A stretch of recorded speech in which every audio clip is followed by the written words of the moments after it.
Morning, everybody. It's all set up. I'm gonna put Brian's logo here in the view this morning over there at the sales shack.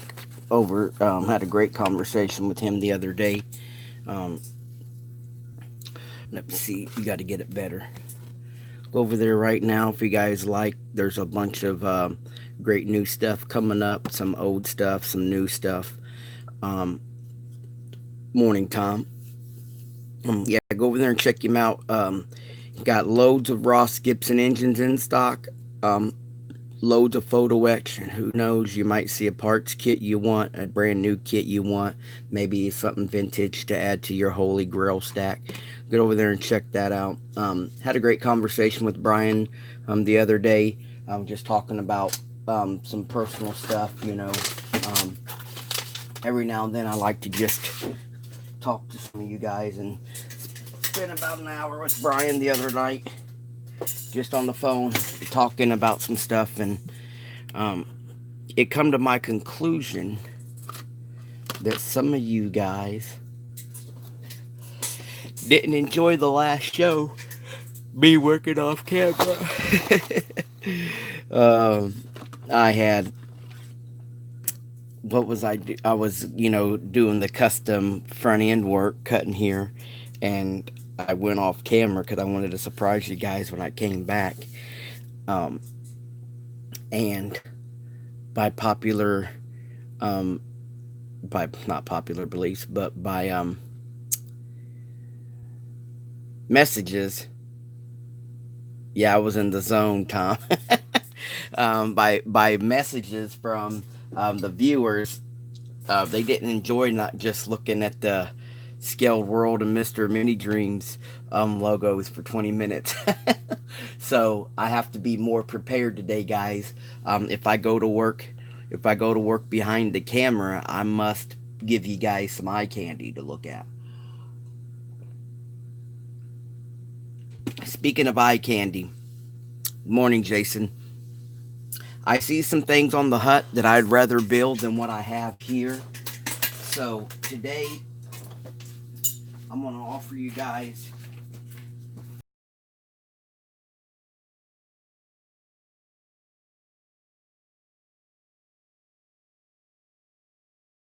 Started this kit.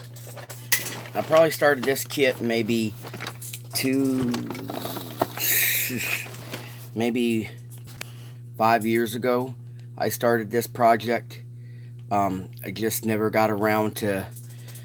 I don't know. I don't know if it just wasn't piquing my interest. Um, but let me show you what it is, and then um, here's the glasses all wrapped up. Um, I was doing a V6. It is a V6. I started running all the turbo piping and everything for it. The V6 turbo. I customized the hood. Um,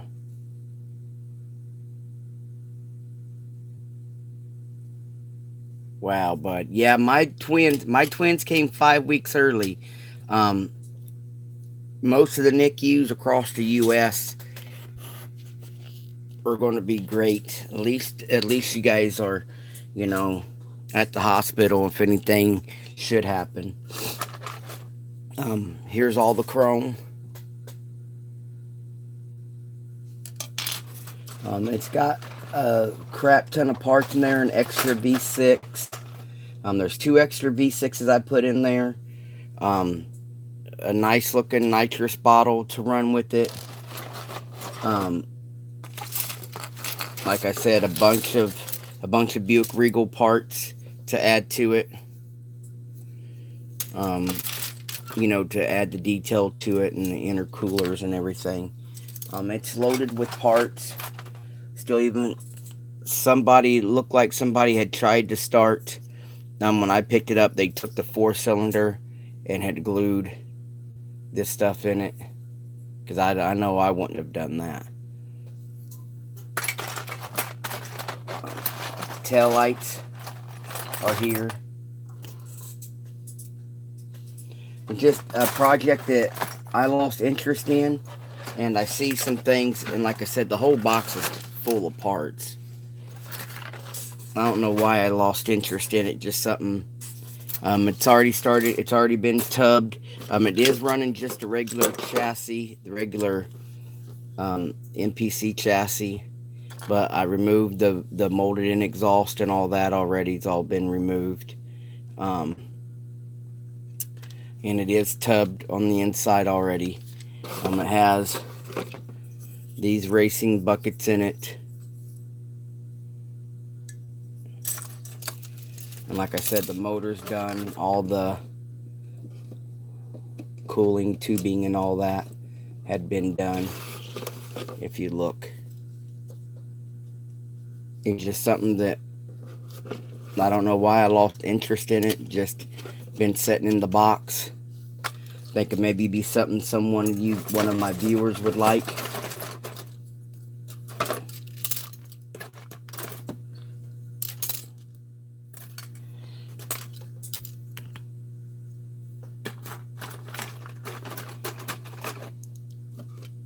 So I'm open to offers on it. The worst I could say is no.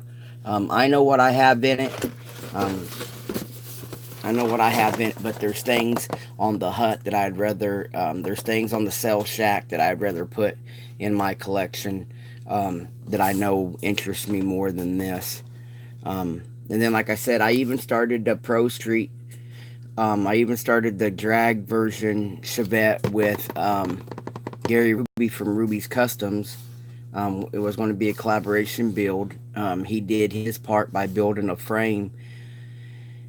I got it back and started detailing the motor, and I just lost interest in these little Chevettes. I don't know why, but I just not motivated at all for them. So I'll offer that one back to Gary before anyone else. I'll see if he wants it back. Alright, what are we doing today? So off camera, I went ahead and was looking at some pictures. I went ahead and cut off the swoop. If you guys realize that, where's my body? On the regular truck. On the regular truck, you know how it swoops up? Well, I cut that off because I'm making, we're going to make the wagon version. So I cut that off to make the windows seem a little bit more together, I guess. What'd you snag last night, Tom?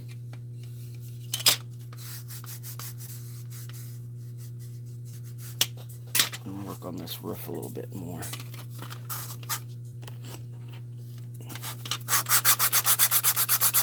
Like I said, when you guys are doing body work or something like this, oh yeah, an Imperial big one.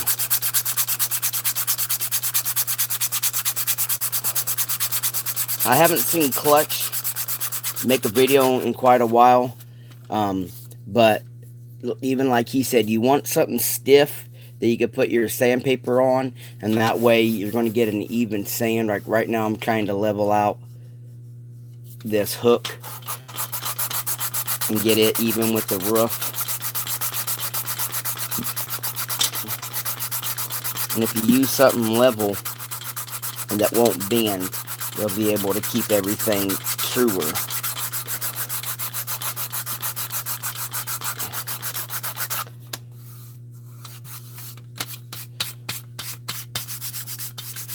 Then what I thought about doing with this one is to add a little bit of detail to it. I'm thinking about adding a sheet of plastic across the top just to raise it up just a little bit, but I'm not sure yet. I'll probably just fill it with mud and see where we go from there.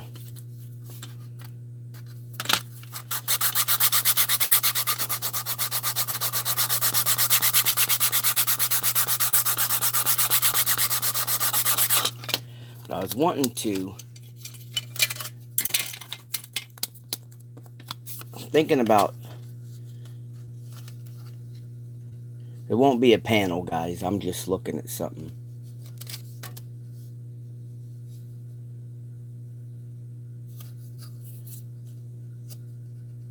You know what? I think that's what I'm going to do right now. Let me see. I'm going to do something for a minute, guys.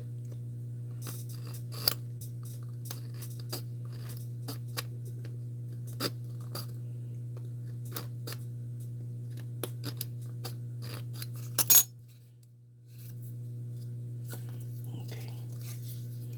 Because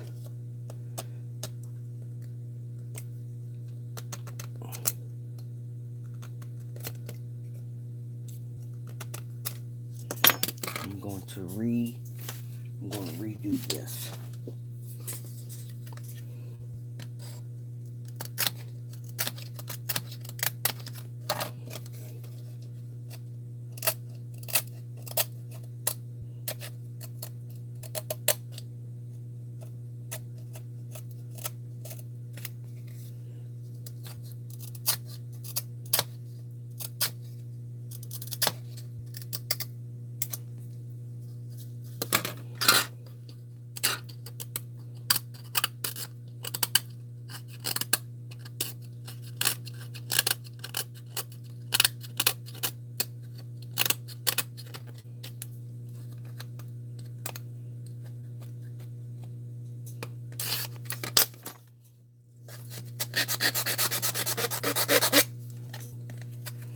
I'm going to take out all the yellow there at the bottom.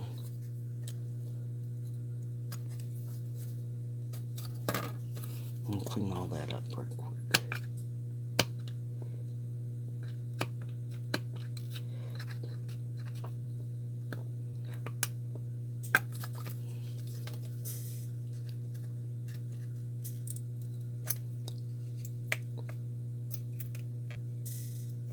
I see Bobblehead last night got on and did a live show. Twisted Clown got on and did a live show. Hopefully you guys are getting viewership and making it worth your time, and hope it's being successful for you guys.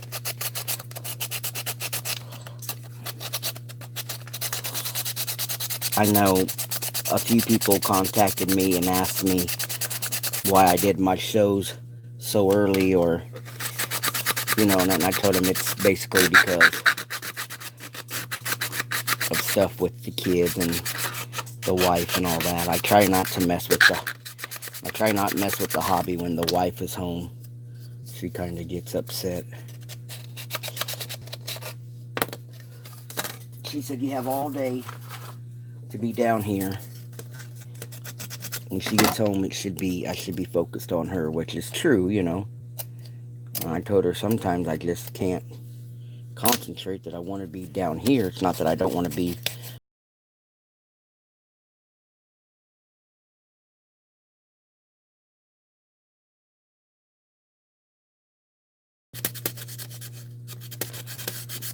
I get these damn ideas.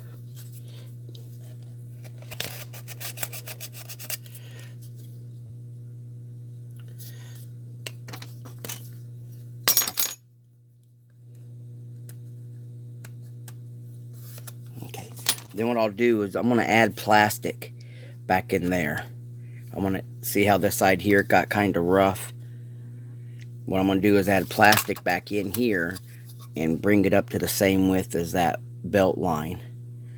And that way, I have a good seam focus. I have a good seam across there. We'll just get rid of all this.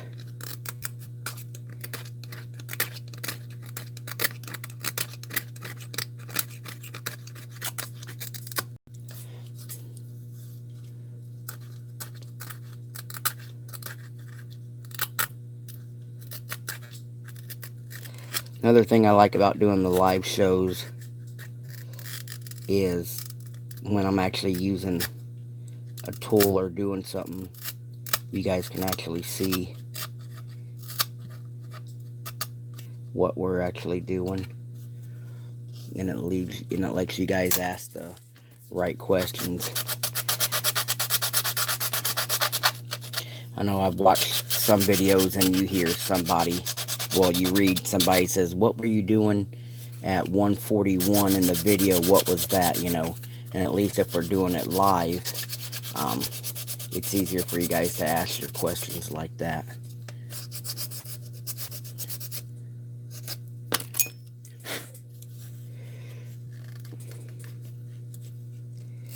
If you guys are just joining us now, let's all congratulate Jason.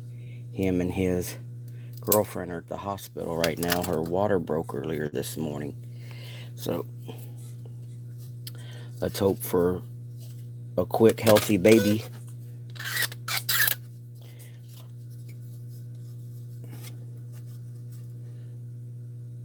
Yeah, let's hope for a quick, healthy baby for Jason and his girlfriend.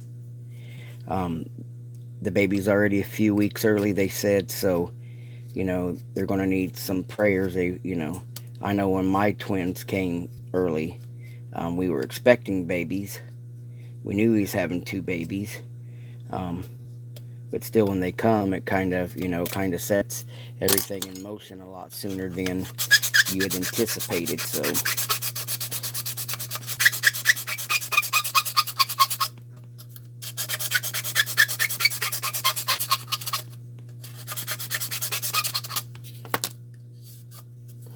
So let's hope Jason and his missus have enough family around them to give them a hand.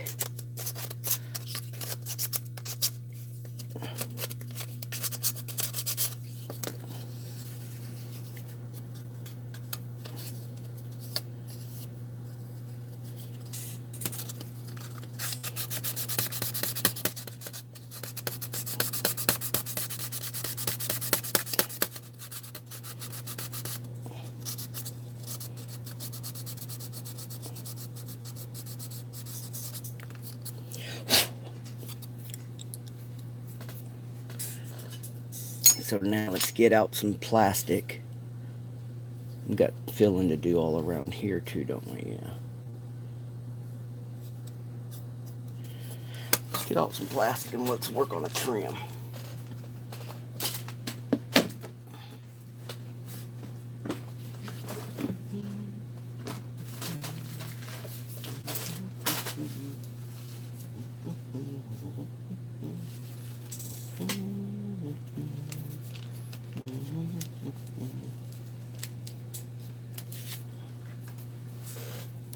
See what we got here.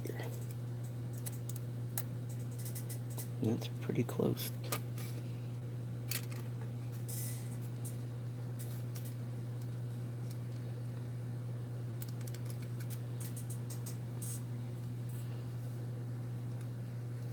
Okay.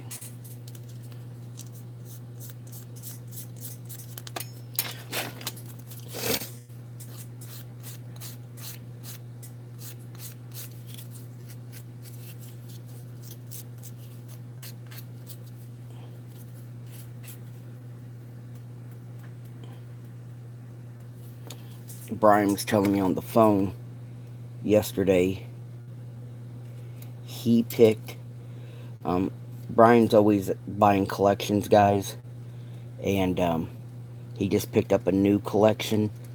The newest kit is like 85. The guy ran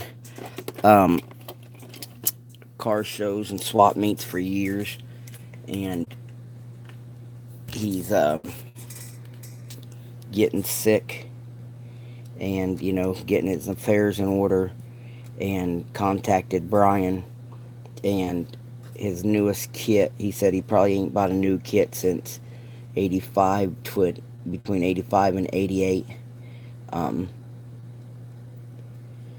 And Brian, in the middle of buying the collection from the guy, could you imagine? I was telling Brian that every now and then I get so involved in these full-on detailed bodywork builds that I kind of miss the simple builds of when I was a teenager, where I was just cracking them open, painting them, and building them. I kind of miss doing just the little small quick builds. And one of my favorite kits were the AMT, because even if you wanted to do a quick build, they always had a ton of extra parts in there. You couldn't go wrong with getting an AMT kit, because even if you built it twice, the third time it could be totally different, just because even on the old box arts it would show you, different roofs you could use, and they were just some neat kits. So could you imagine seeing some stuff that you hadn't seen in years back out?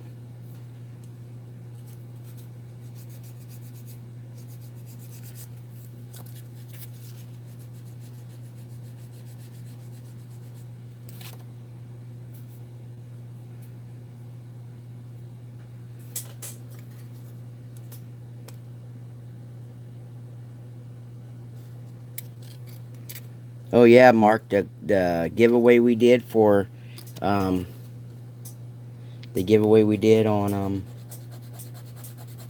ISM. I remember that. Um, we built a cutlass for Mark. We hinged the hood and trunk for him, and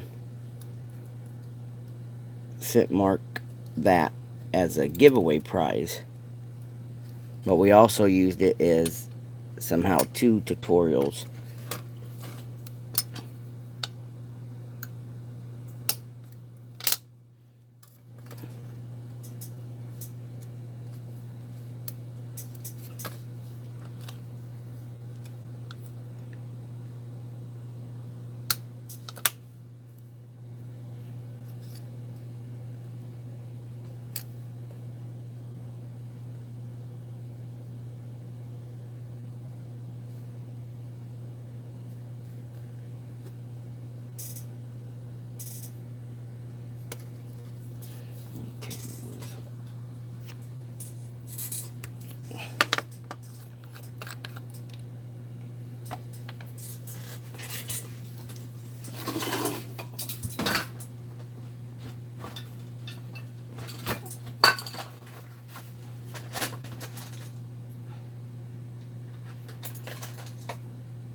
Get out my big brush for my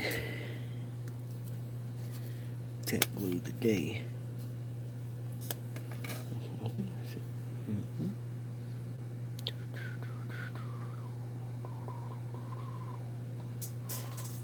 Good morning, Bobble Hill.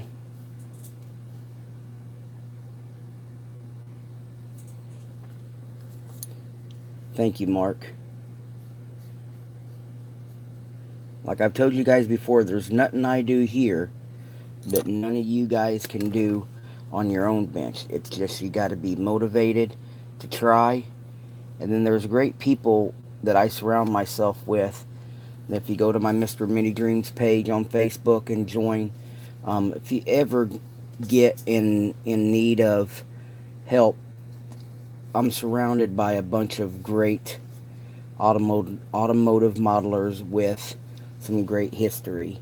I might not be able to have many guys on the page that can help you, with armor or figures or whatnot. I've asked them to join, and for whatever reason, they have their own reasons. A lot of people have their own pages, and they would rather you join their page. But mine is a group and not really a personal page, and you guys are always invited to share your work and to ask your questions, and you know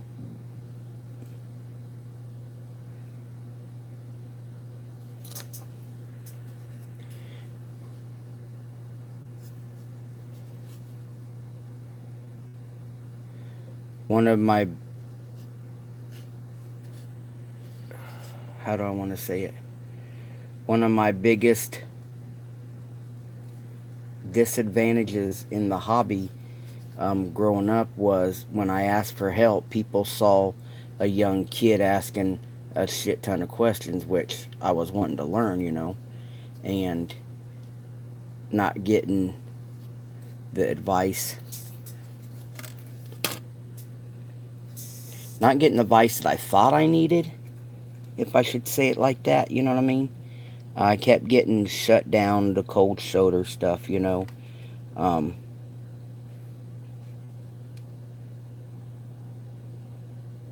I felt more of a nuisance because I knew I couldn't get like if I would go to Tom and ask Tom, "Hey, I detailed my motor and everything, but it doesn't look the same as your motor," and then getting the response back that, "Oh, well, just take the practice, or you got to use the right size, for your detailing." Nobody was telling me that, well, you ran your coil wire into your washer fluid bottle. I was trying to learn. I just thought by throwing in details that I was, being a pro modeler. But, was I didn't realize until I got older that, just because you could throw the plug wires in there, I wasn't running them to the right spots, so I was defeating myself, but I didn't know that because I wasn't getting um, nobody was helping me. Nobody was telling me that that's what I was doing wrong. Everybody just like, well, stay at it, you'll get it. I felt like I kept getting, um, I don't want to say the cold shoulder, but that's kind of what what I'm trying to get at. I kept feeling like, I was just in the way. Nobody really cared to help me, you know. So that's one thing that I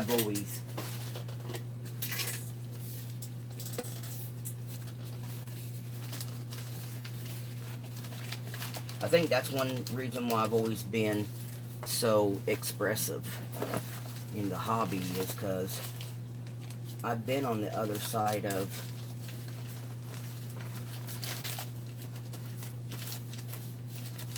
well, I felt like I've been on the other side of it.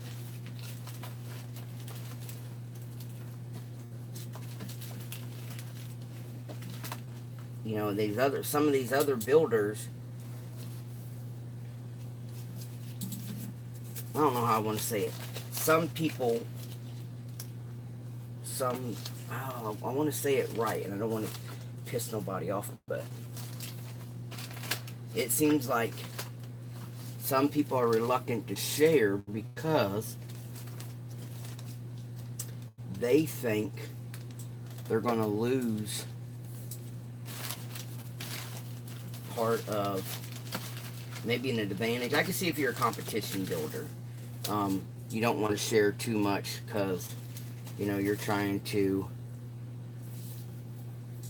to be you're trying to better off. I don't know if I want to use this.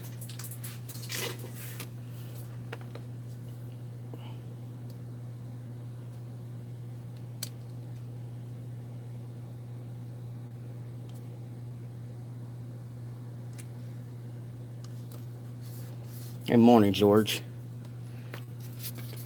Guys, George put up a video of his latest project finished.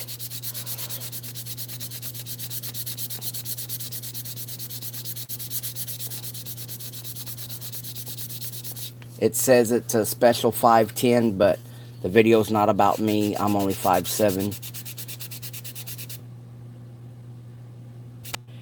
Mr. Mini Dreams, just like this YouTube channel, Mark. I have a Facebook page.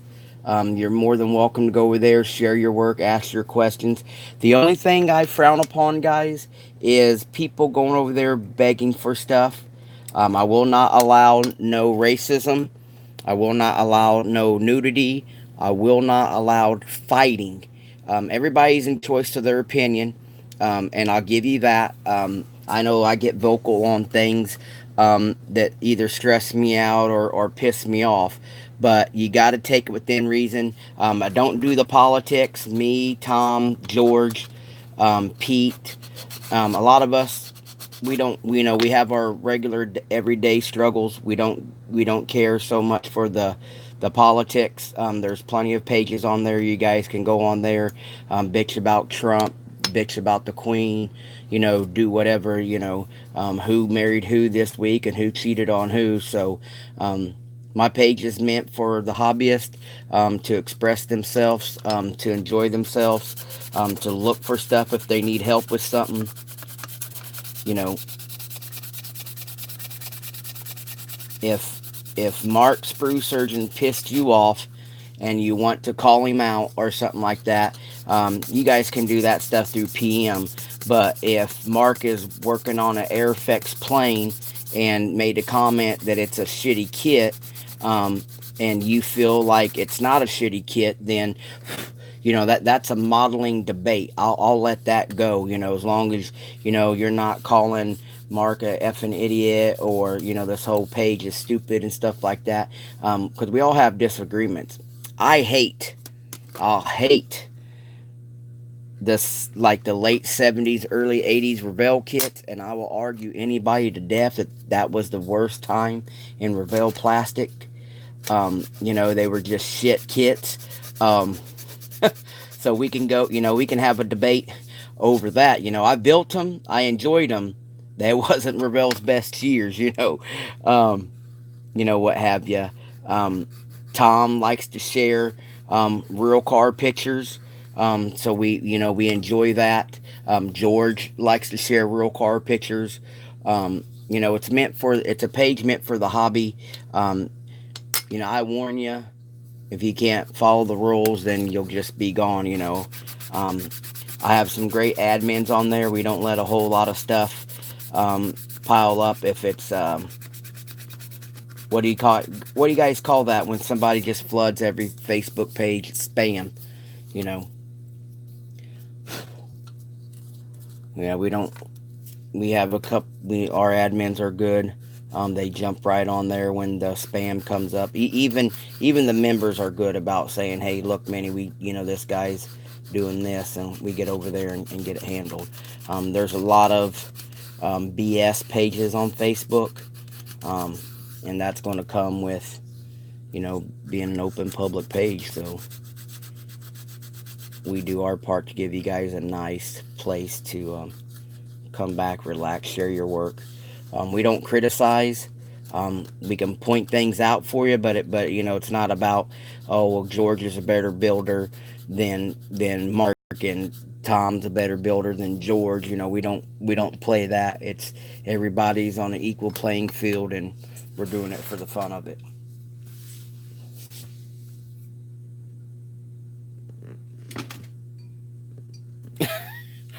Yeah, but how deep's the lake, Toy? I mean, I don't want their head stuck in the mud. I don't want to be responsible for someone turning into an ostrich. I think that's what the ostriches do. They hide their head. Bloop. Oh, I had a mess up, guys. I showed you my 2 feet. I can't swim.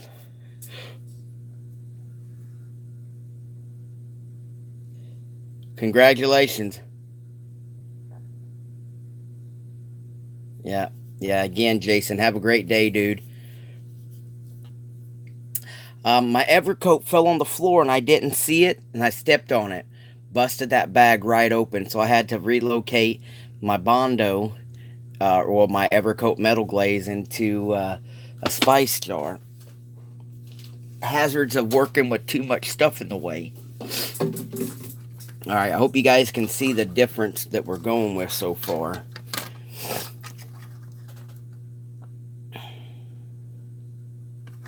We're there to there. Yeah, Jason. You'll be up plenty of nights to work. Cause that baby gonna be crying, gonna need a bottle, and just when you think it's okay to sleep, it's gonna be right back awake. So you'll have plenty of time to catch up with us. Oh man. My twins are 9 now, and my oldest is 14. And some nights they still keep us up even at this age. We're just fitting to go back to school too, guys. School's right around the corner.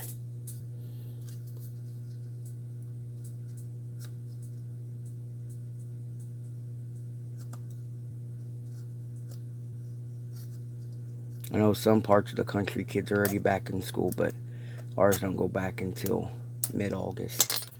But it's getting close. Getting...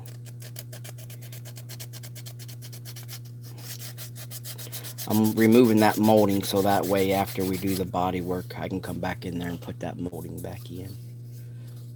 Just giving me a good clean area to start with.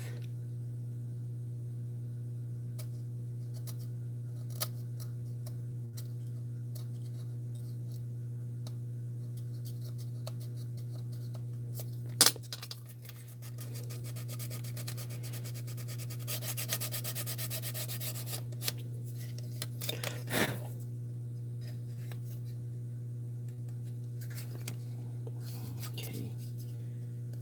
Let all that set up in there. And then once all that sets up, I just wanted to clean this up while it was fresh.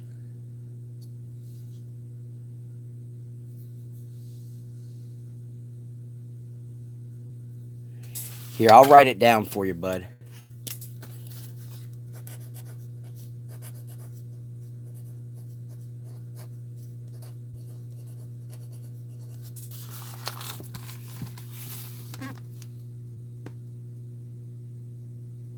Damn, Brooklyn. 29 and 31. Hopefully you're not still feeding them. Gee, that's my biggest fear, that mine won't leave the house. Oh, I'm only teasing. They're not old enough to work yet. As soon as they are, I told them, I said, either you go to school or you're paying rent. I said, just that's what my dad did for me and my brother and sister, and that's what's going to happen for you guys. Um,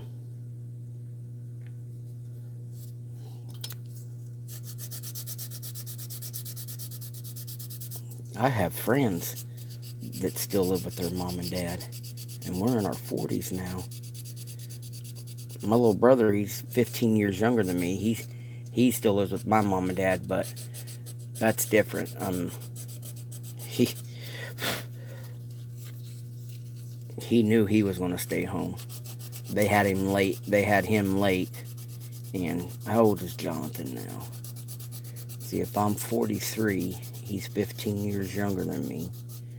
So hell, he's almost 30. But it's just my mom and dad, him. My oldest brother done passed away. My sister, her and her husband, just celebrated 20 years of marriage, so that's sweet. Me and my wife are on 18 years.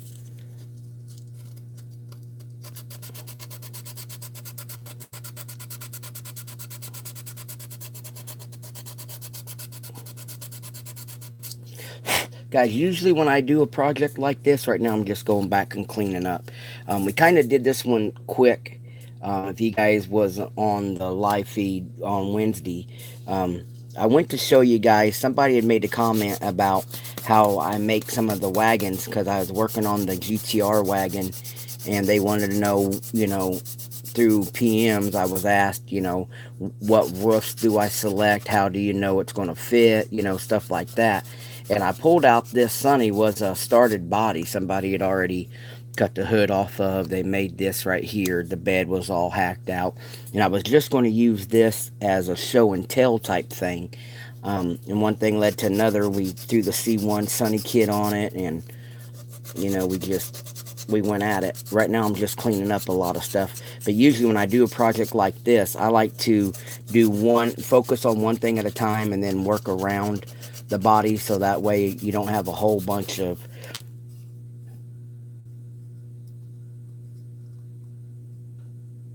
yeah. And usually I don't have a bunch of projects going on all at once. You work this out and you get this tuned in, and then you move on to the next part of the project. But we got excited and we just started throwing glue and resin and everything at this, so I'm cleaning it up real quick.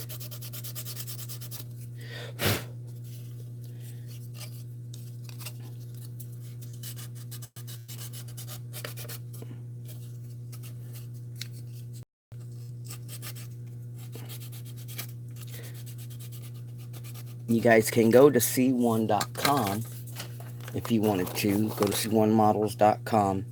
And the kit that we used for this wagon is the Hakazuka pickup trans kit. And then what I did is I cut off all that flare stuff through there and that part of the fender. We use rear fender wells. And then it has a hood that comes with it too, but I sectioned the hood out and put that in here. You know, because I wanted to keep this one the Datsun look, not the Skyline look. It runs 30 pounds, so about 40 bucks US, but it's worth it. Got tons of parts in there. You guys will not be disappointed in it at all. Alright, so as of right now, I'm going to throw mud. I'm going to put some mud on the roof. Scrape the roof up a little bit more. Get rid of all that shiny. I'm going to throw some mud on the roof.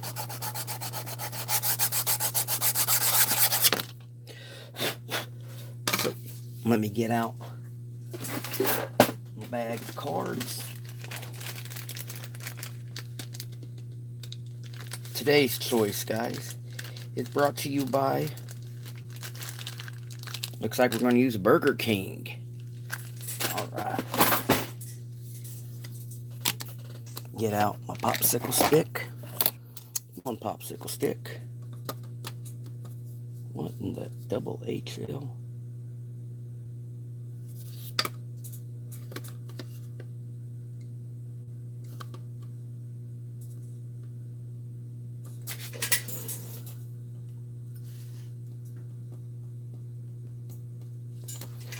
Got a high spot right there.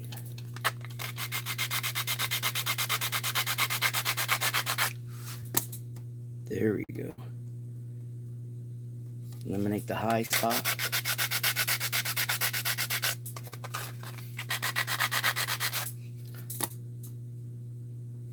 Okay. One popsicle stick. Morning, Preston. One nicely fresh, used up gift card. We'll slice that right down the middle. Booyah. All right. Got my hardener. Make sure that's all messed up.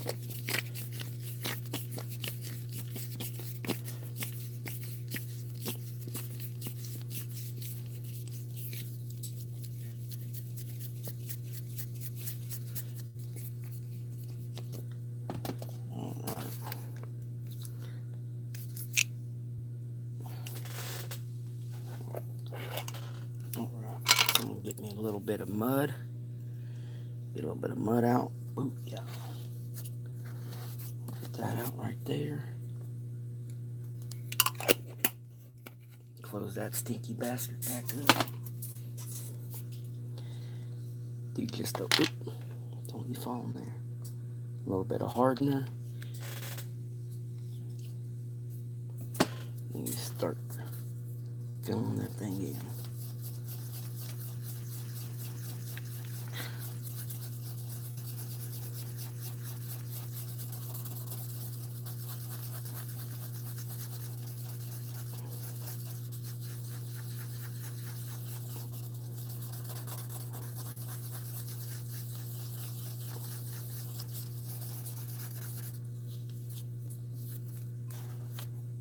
Don't put that on there, you dummy.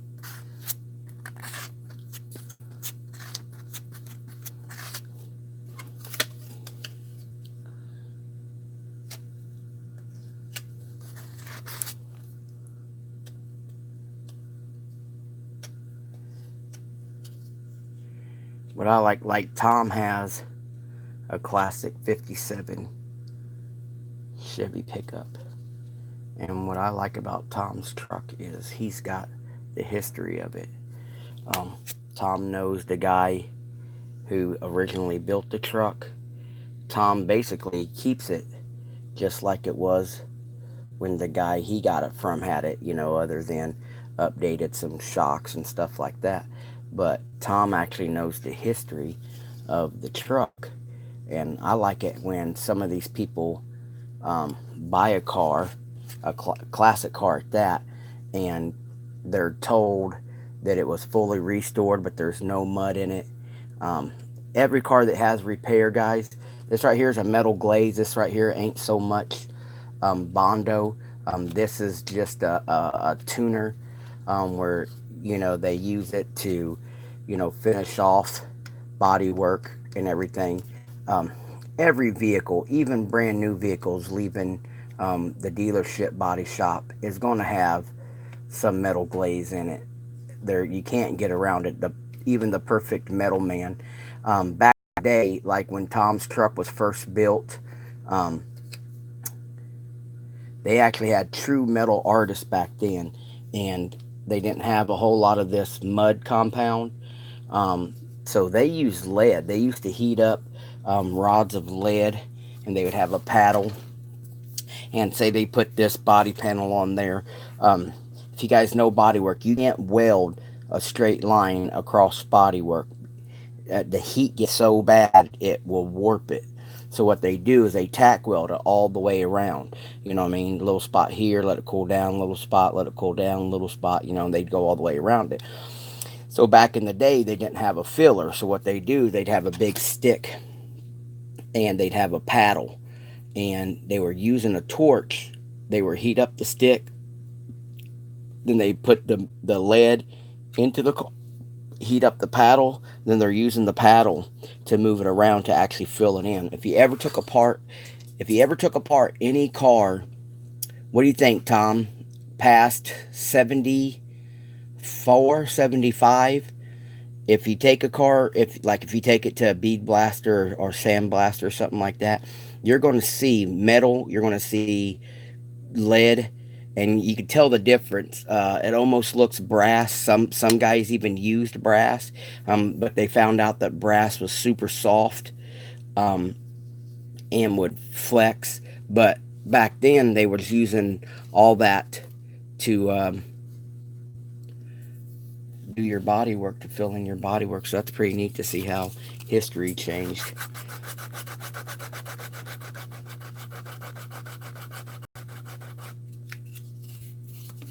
No, Ron, I've actually got to work in some restoration shops as I was growing up, and actually got to I worked right next to I was a finisher and a parts guy. So after the car was done, I was the guy putting them back together and making sure they were, suitable for the street. I worked right next to a guy named Earl Smith, man, and he was one hell of a lead guy before he passed. And the shop I worked at, we were doing restorations, and then here we didn't really get the Barrett Jackson. We get Mecum auto auctions. So a lot of the cars we were working on were headed to Mecum or to Year One Classic Chevrolet. I was blessed to pick up a 62 Impala lowrider. Somebody had turned into a lowrider. We found out it was a numbers car. It was originally a bone stock 409 car, and we put it back to bone stock 409 car. We worked on it maybe 3 years. New quarters, new floorboards. Went back all original interior, no radio. It was a plain Jane black on red interior, and we took it to the auto auction, and I watched it sell for $112,000, and I'm like, wow, I got to work on that car, not even my car, and I was excited to see it sell, you know.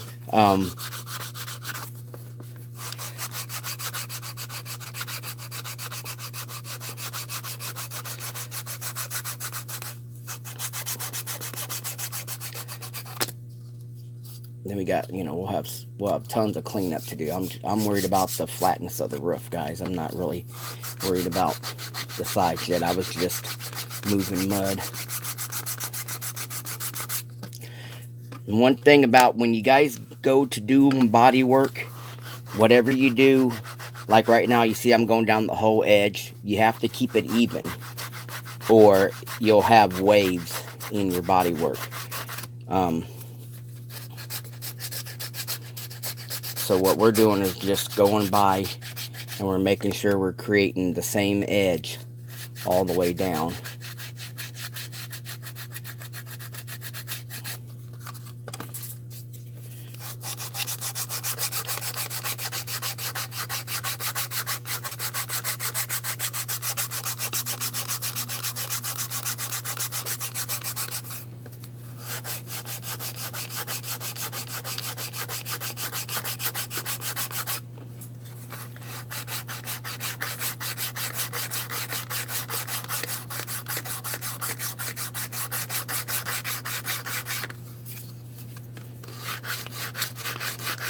And that's why we removed that one molding, because I knew we would be sanding and we'd have to replace that molding anyway.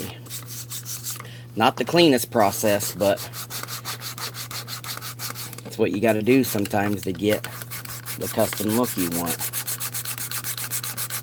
And like I said, this is just the first stage of filler.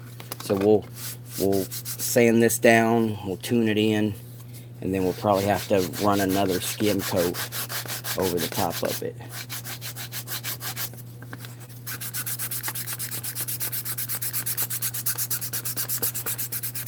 Alright, now we got the roughness of it. Now I can go back in there with the smaller piece and start cleaning it up.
When you guys have too much body work, you don't want to use the spot filling putties yet, because it's not meant for thickness. It's what it said, you know, it's a spot putty, so that will lead to a lot of cracking.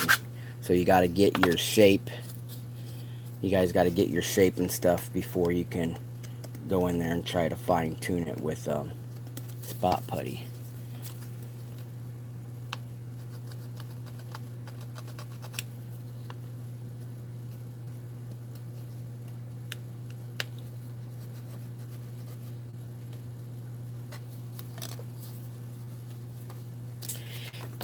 Some of it does. You can actually make it cure too quick and it not even adhere to the body. So you got to make sure you have your right temperature. You got to make sure you use the right amount of hardener. Too much hardener, it gets hardened too quick and it doesn't affix itself to the body. Not enough hardener, it won't dry. So it's tricky. It is tricky.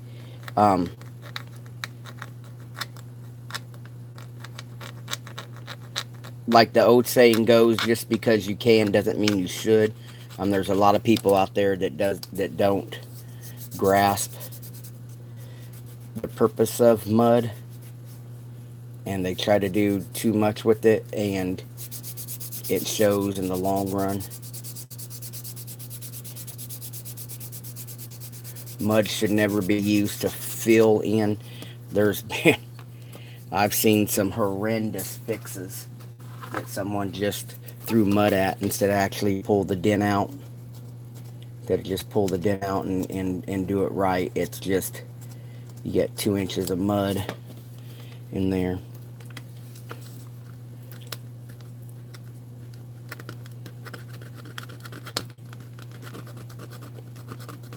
Mark, if you're still here, I hope you and Angela are doing well. I meant to mention that. Mark has his own set of health issues, and so I always keep Mark in my thoughts. One day he could be doing great, and the next day, not so good. And that's any of you guys that battle that diabetes crap. Because one minute you could feel fine, next minute your blood sugar could be so high or so low, you guys are in death range. One thing I told my wife says, if I didn't like my wife's boobs, I could take her to the hospital or to a doctor and get a new set of boobs. If I didn't like my nose, I can go to the doctors and I can get a new nose. But these dope heads, if they overdose, cops are walking around carrying Narcan or whatever it's called now, and you could save their life. But somebody that battles diabetes or cancer or something like that, they're wasting away. There's no help for them, and I don't understand why it's more beneficial to save somebody from overdosing than it would be from somebody trying to live right. And that's hard for me to say because that's how my brother passed. My brother overdosed. I mean, granted, I swear, and like I told you guys, I think he battled depression or something, but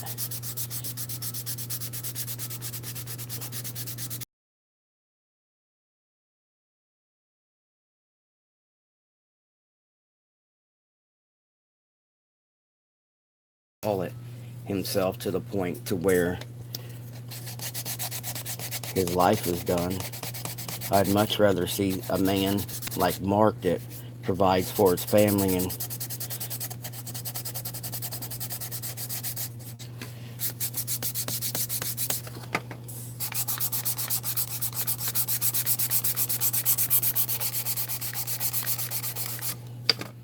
what was it when the storms come from Puerto Rico, when that hurricane came, I know Pete's family was without electricity forever. It seemed like they barely just got it back on.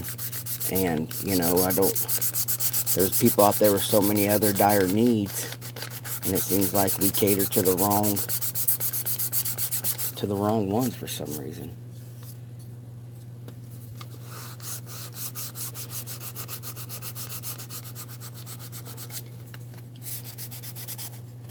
And you got great guys out here like George that's a firefighter.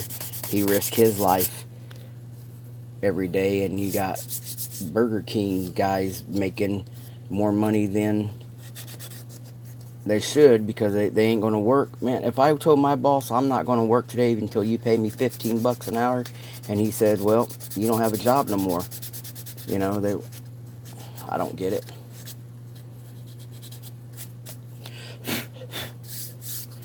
Alright, well, there's part of the roof. I'm going to have to get in. Really can't do no work on the this belt line right now,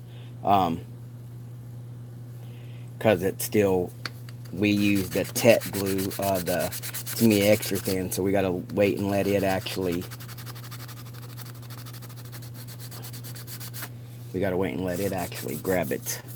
grab hold and what have you.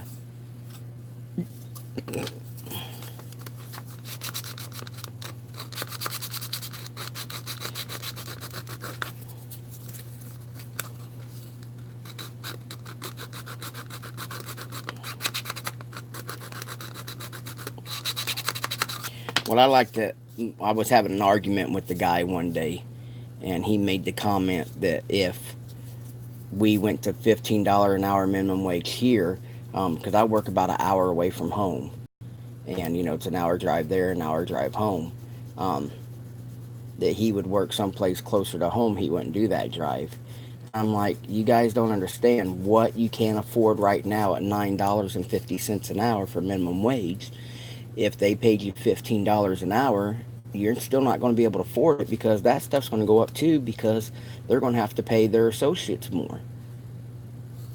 You know, I don't work for minimum wage because I can't live off of it. So I have to travel to go to work. I have to work hard.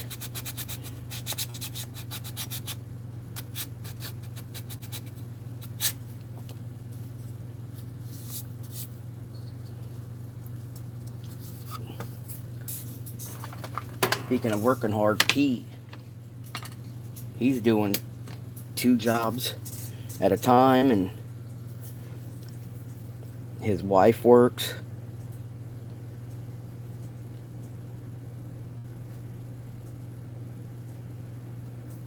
Fuck.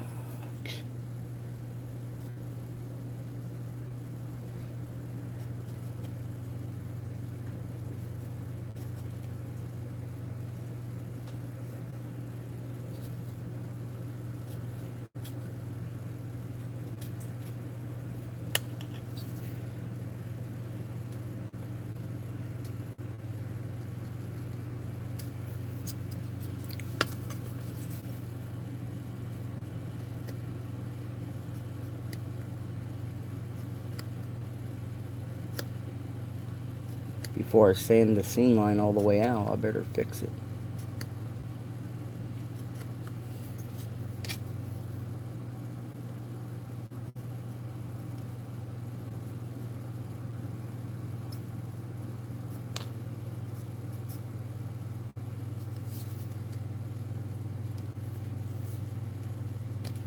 Guys, I hope this tool comes back in stock. This is something you guys have to have on your bench. George at Vision 124 and the guys from the Versified Scalers Model Club sent me this. And it is just a hell of a tool.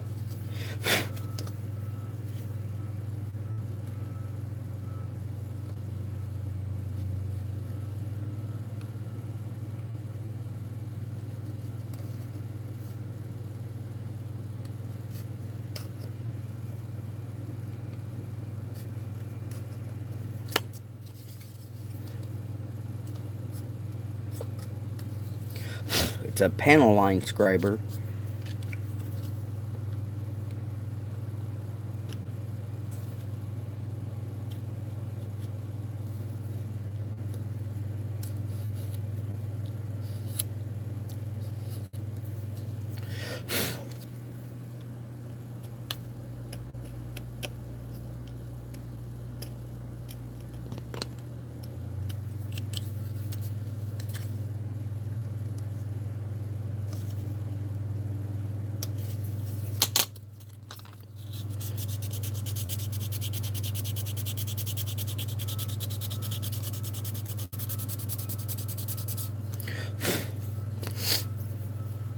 Getting a new driveway today. I can hear the truck out there right now.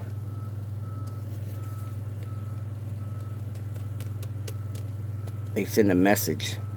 They put that thing on your door that they're resurfacing the street, and if you don't have your car moved, it'll be towed. And neighbors had hoopties sitting in the street for 2 years now.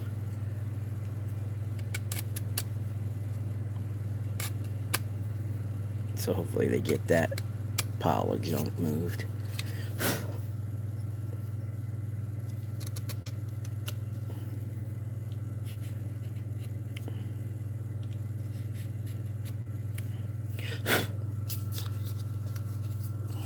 Get that door line rescribed in there, guys.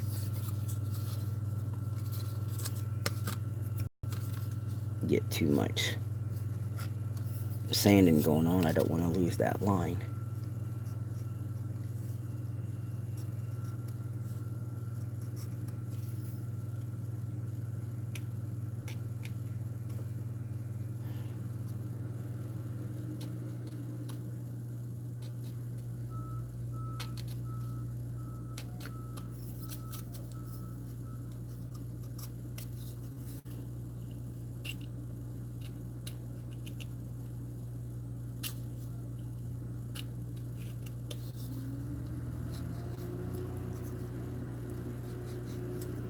Pete's been showing me some pretty cool pictures, giving me ideas on what to do with this.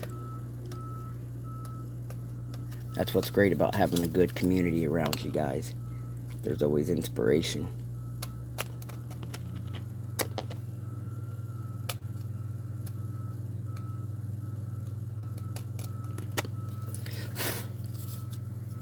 Yeah, go check out George's little 510 video, guys, if you guys hadn't checked it out yet. Got a nice little rotary in it. Slammed. I like the way you poked out the windows, George. The rear windows kick out.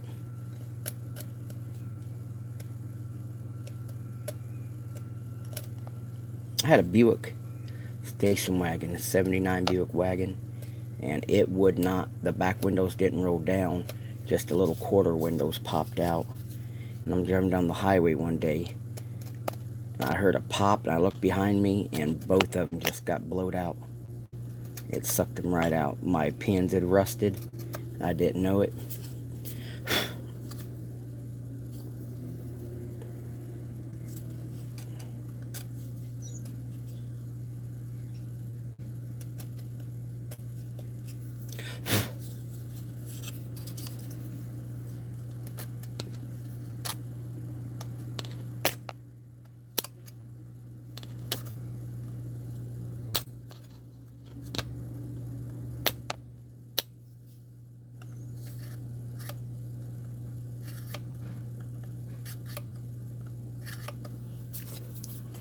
Alright, and then here in a little bit, clean that up. Be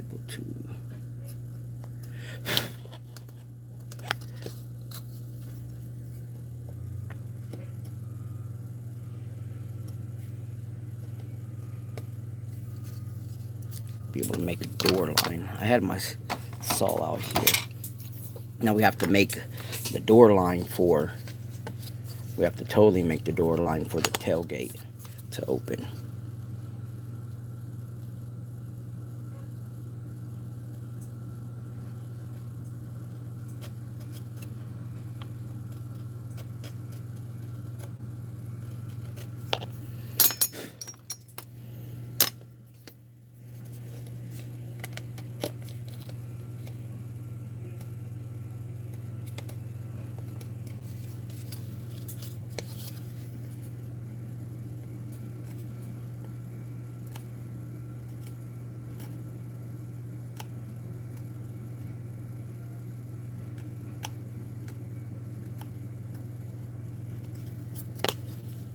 I guess we got to get rid of these because the tailgate won't fold down. Tailgate is gonna open up.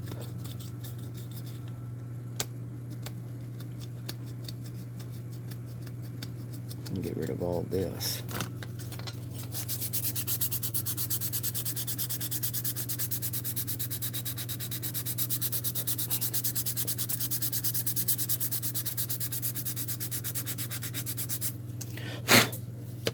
And then I'll go back in there and I'll rescribe, come on, focus. And I'll rescribe that line. Right now my focus is getting the tailgate shape.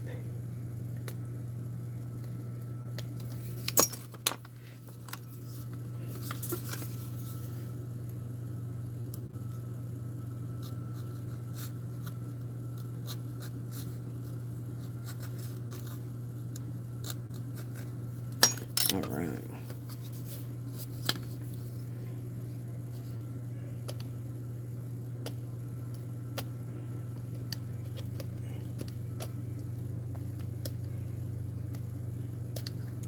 I haven't heard no more from the guy at Carbon Signal.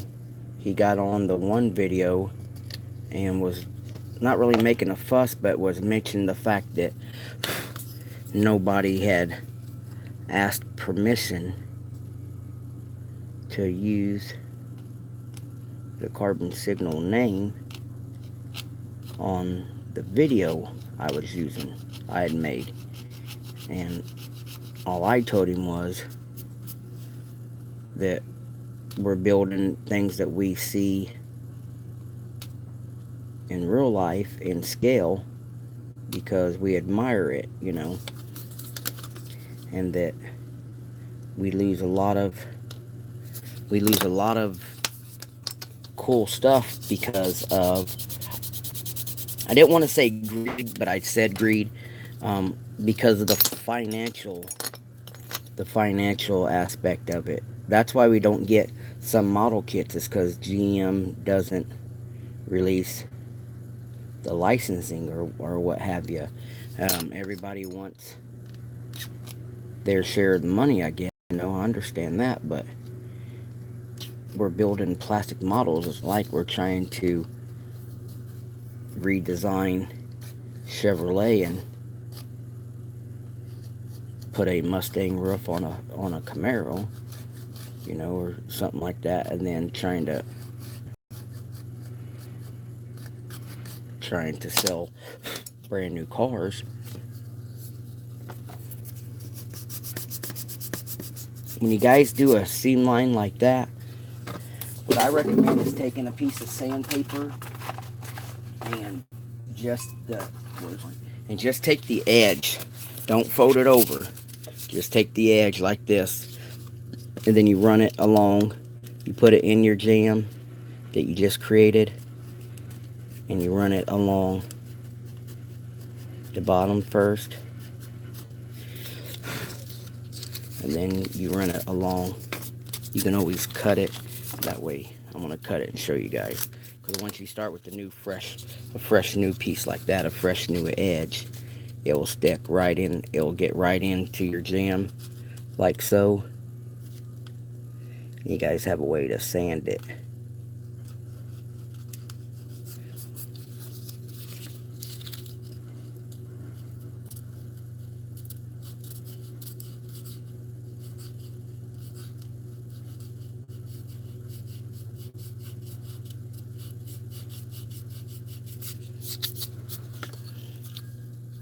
And see there, come on, focus. See there, we got rid of the molded in hinges. And then we'll go up here and work on the door part where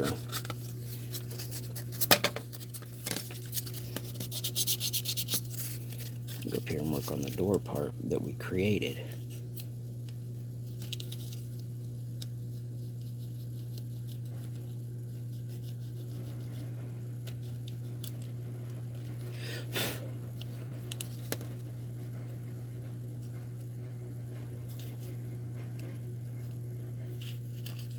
And then by doing this, it helps you guys, will help you guys finely tune. See it? I can't.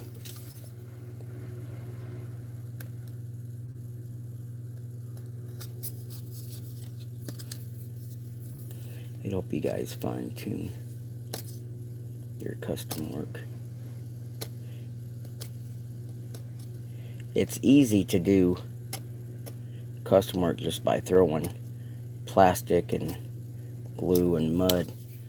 It's the cleanup is what actually makes it worth doing it all.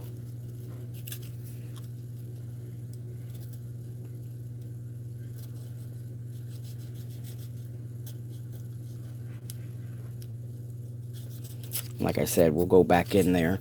Now right there we got the door. So I'll go back in here. Come on, focus. We'll go back in there and add some more filler. Looks like we need, come on. We need some more, you piece of crap. We need some more filler around there. And then as soon as all this right here dries in secure, but it looks a lot cleaner.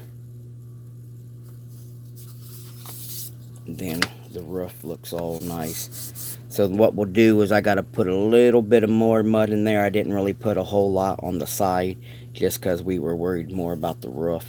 I was just using what I had left over right here. Get all that together.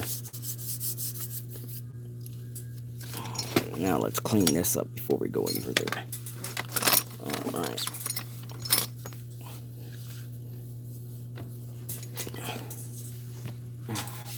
I'm gonna take a minute, guys, get me a drink of tea.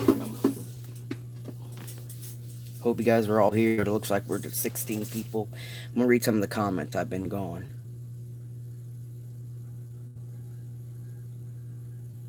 Yep, no problem, Ron. Have a great day.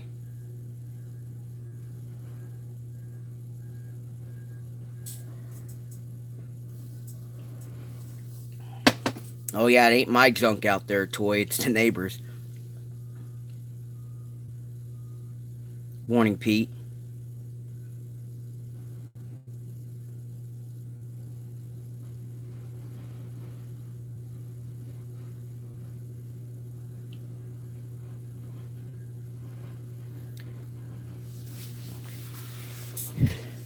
Yeah, mud, Bondo, and this metal glaze, and all you guys see me using here today, they were meant to be finishers.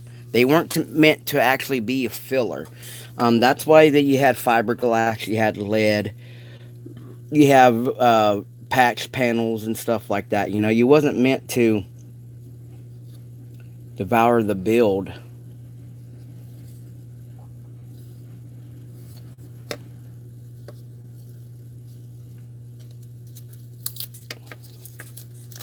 In Bondo.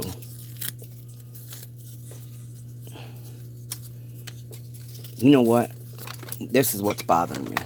Let's put this to the side for a minute. Let me get out my real plastic.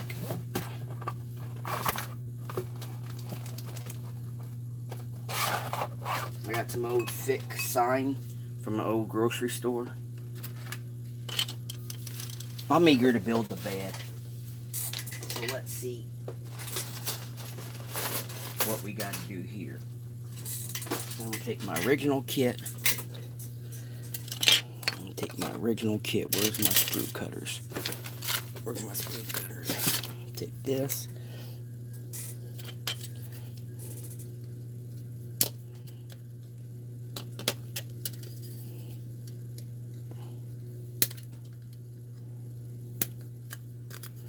Alright.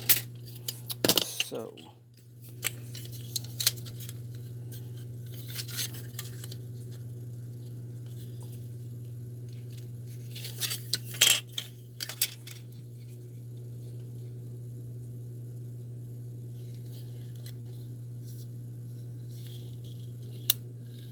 See, it would mount right up there, George. See how it has those bed mounts? So if I just cut this piece of plastic, it should be enough for the bed. So, get out my trusty marker.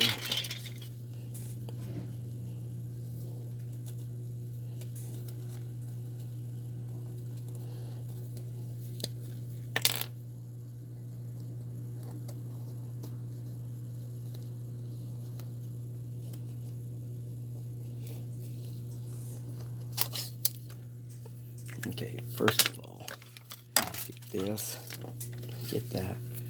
All right.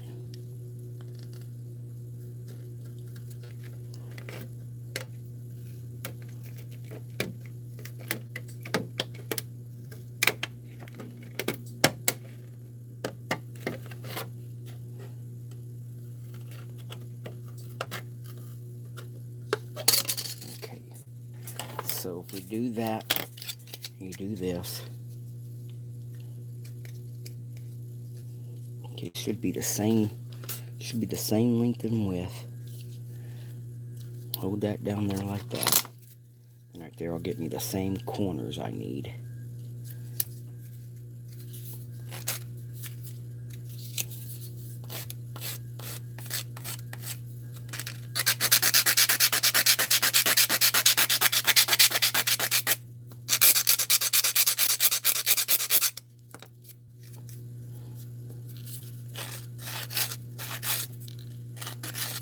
See, this is what I intended to do on Wednesday, is to show you guys how I'd make the bed, the interior part of a wagon.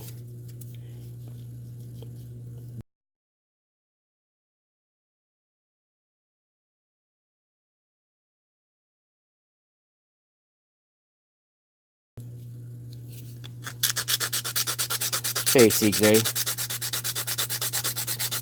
Yeah. Later, Bill. Like I said, you should have your package, hopefully, if not tomorrow, Monday.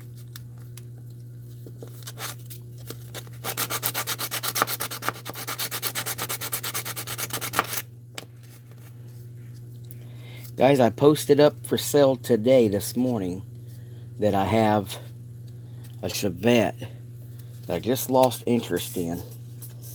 And there's some stuff on the sales shack that I would rather have in my collection. If anybody was interested in taking over one of my projects, I'll show you guys here in a minute.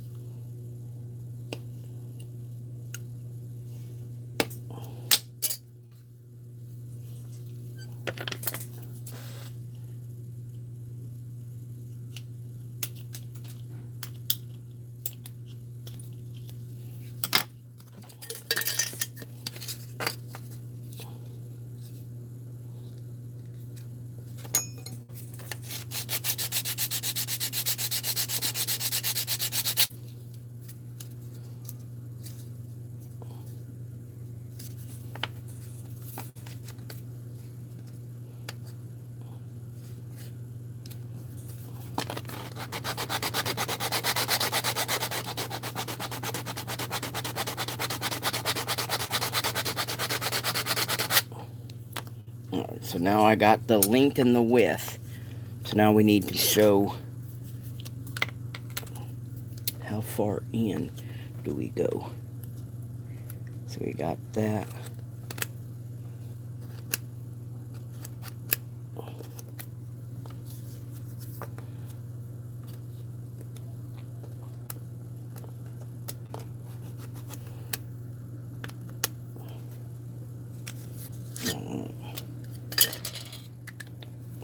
Get my clippers out.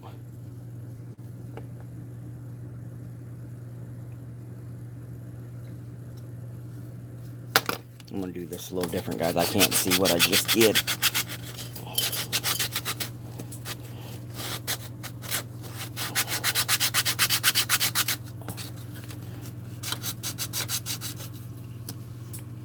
Yeah, Preston, you're more than welcome to put stuff up for sale. But here's what I ask you to do. If you go to the Facebook page, on the Mr. Mini Dream page, this is what I want. I want to sell this Chevette. So what you need to do is, like, I want to get $80 out of this. So what I would do is I'd put the box up like this. First title, I would put Chevette started kit, $80 shipped. And then you take a picture of the box, take a picture of the contents inside, and then post a picture up like this. Right here is a started project.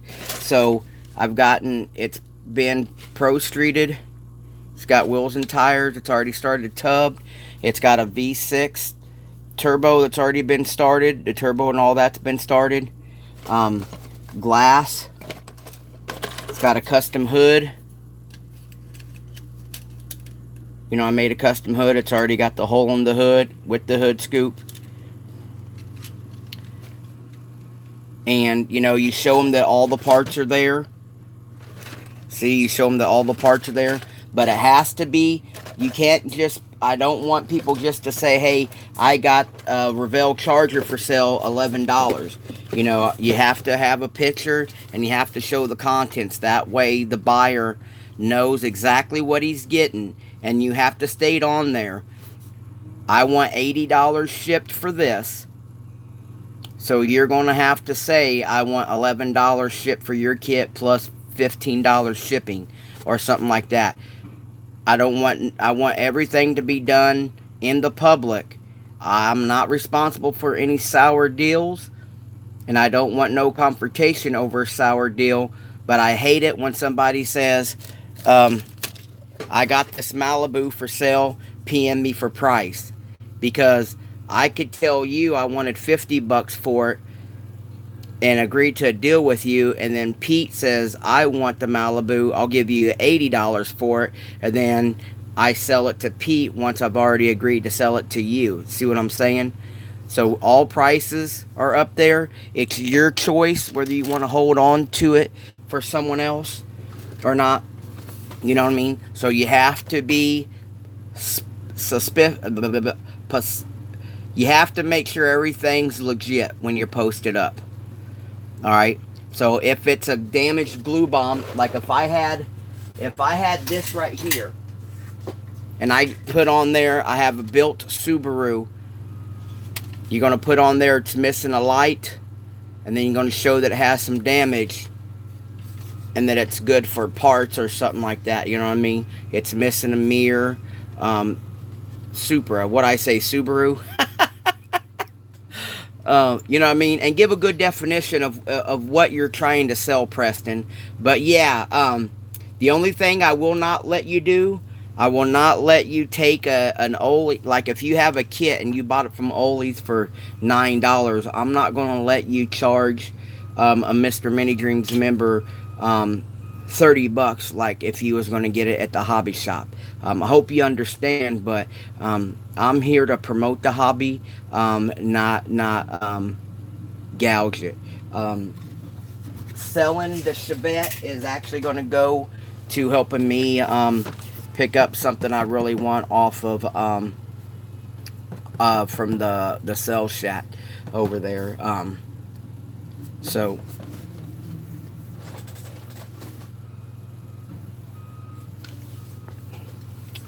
where was I at? Yeah, but Preston, yeah, anybody's allowed to sell over there. I'm into figurine, like Games Workshop stuff.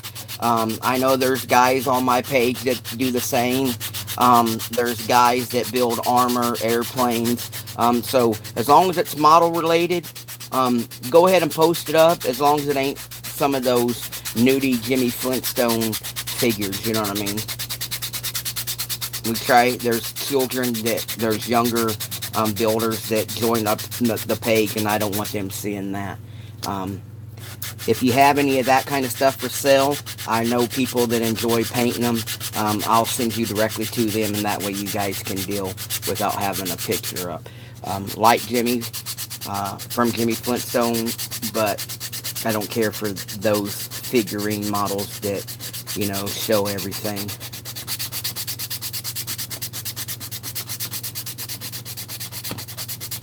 My buddy Jeremy Mathis and Badass Trucks. I know they collect them.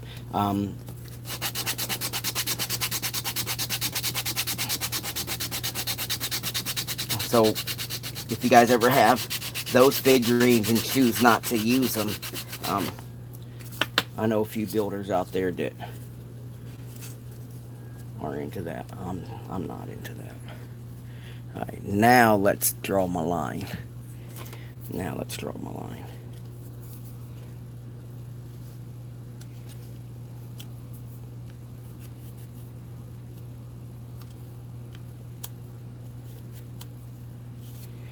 I showed pictures to Chris Hales, the owner of C1, and I apologized. Said, I'm sorry I cut up one of your beautiful kits. Oh, he got a kick out of it.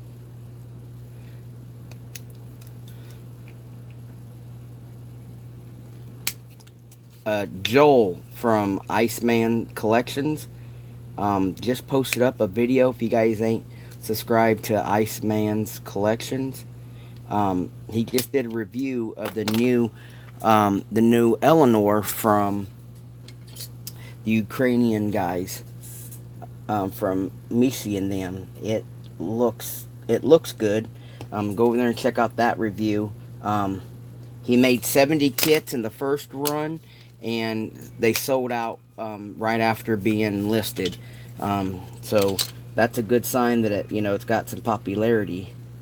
So that's cool. I'm going to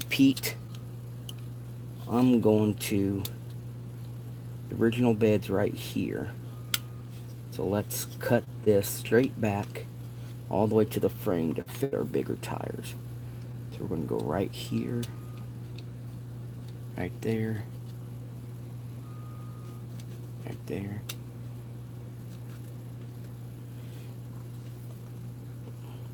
George, are you still here?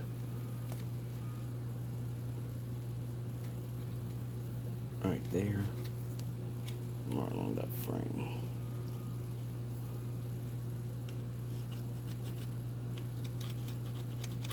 Alright. So now we got to do this. Do this.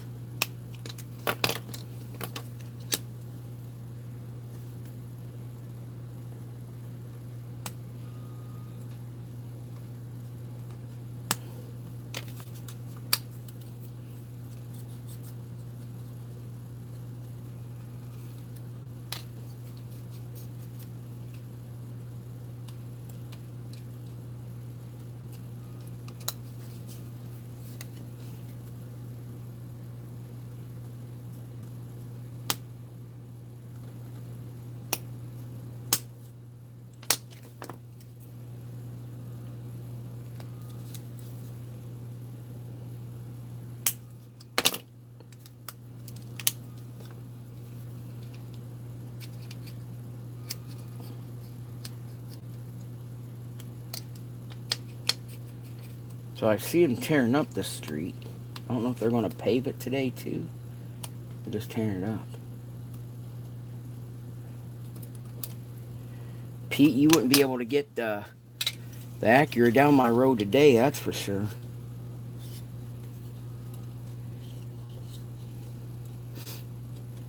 Nah, Pete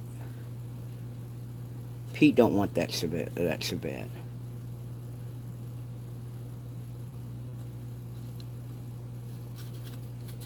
And Pete wanted the Chevette, he would have spoke up already. I know Pete. I haven't seen him say anything yet.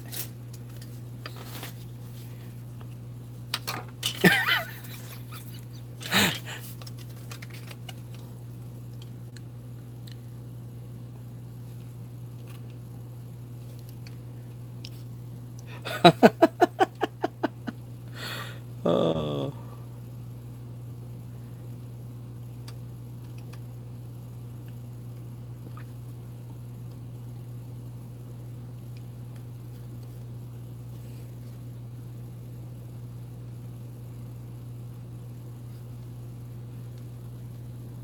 You know what? I forgot I do have some Chevette parts.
Look at that, fellers. I'm gonna do some cutting real quick.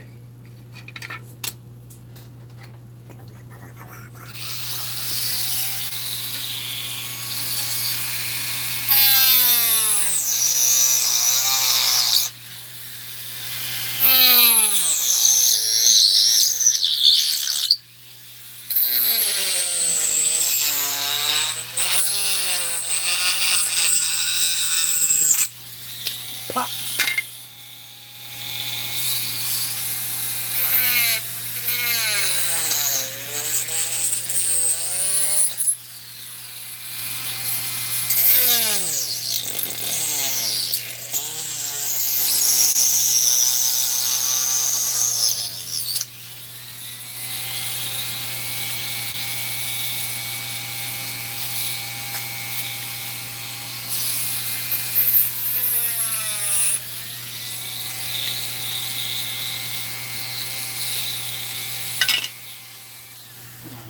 see what we got here. Alright, first of all, I took the Chevelle WAGON interior that we used, cut it in half.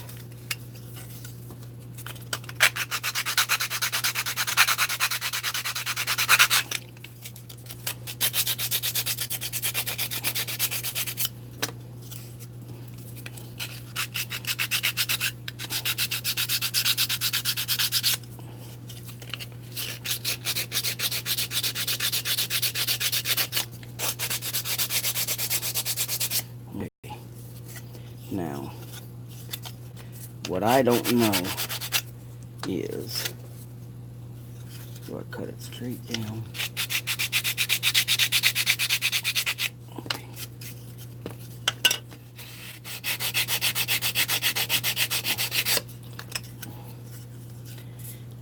How do I clean this up? You gotta look at your options. I think I'm gonna go, see, because I really can't fit it up in there. Okay, so we do that.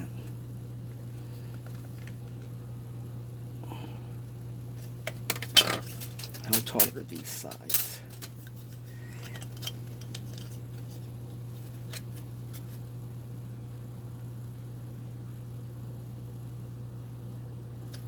Okay, well, I'm gonna try this, guys.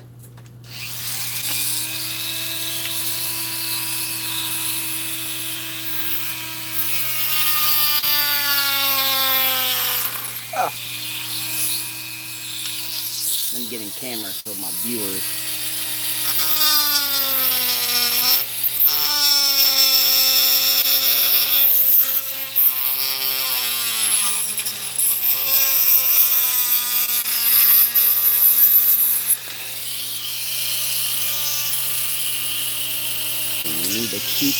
You need to keep this fender well. So we're gonna cut this side here a little different.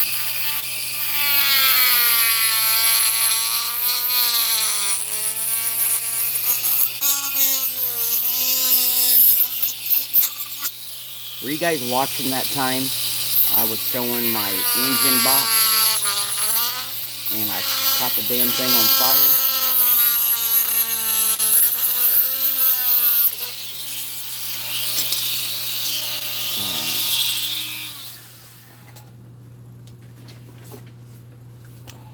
Now, I try to answer Thomas Hennessy's question today. He asked what saw blades I were using. And these just the little thin saw blades. They are Franny 5/8 diameter saw blades. You can buy it with the mandel. It has the big saw, it has a little saw, then it has the stick that you put in your Dremel. You can find them on eBay. Have all kinds of different tools. So I'll focus that up there for you guys real quick, so if somebody wants to write that down. About $5 for 2 blades. I would recommend, if you can find them in the blister packs, would be better. They sell them vacuum formed to the the paper backing, but if you're not careful, you can bend these pretty easy. They're pretty thin.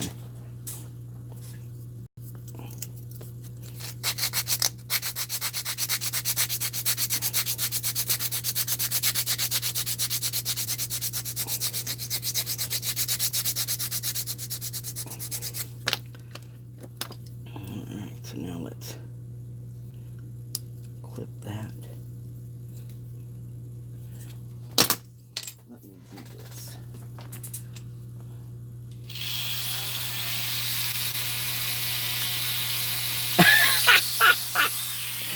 Is that what it is, Pete?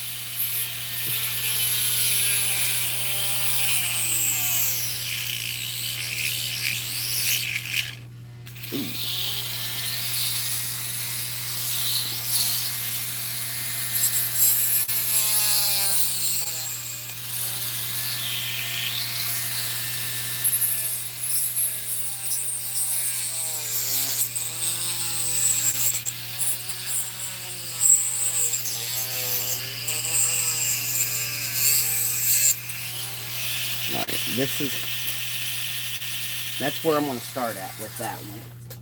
Went ahead and just cut it straight down. Sand it off and make sure it's even. Hope you're feeling well this morning, Scott. Thank you for joining us.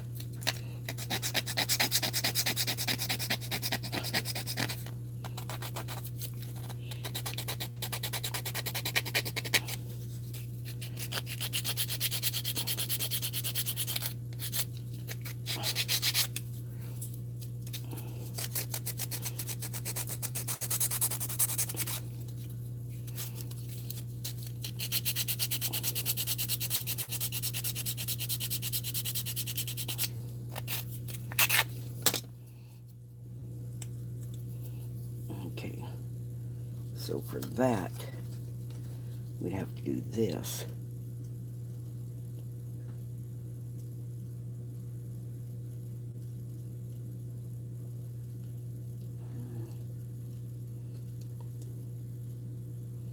Yeah, I want to glue it in there just so. Where's my super glue? I'm going to glue it in there just so we can get a feel of the width and everything. Nope, get over here.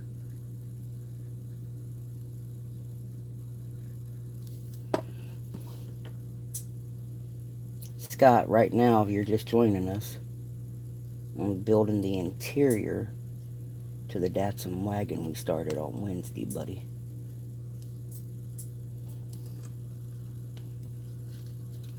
Q-tips. Where's the Q-tips?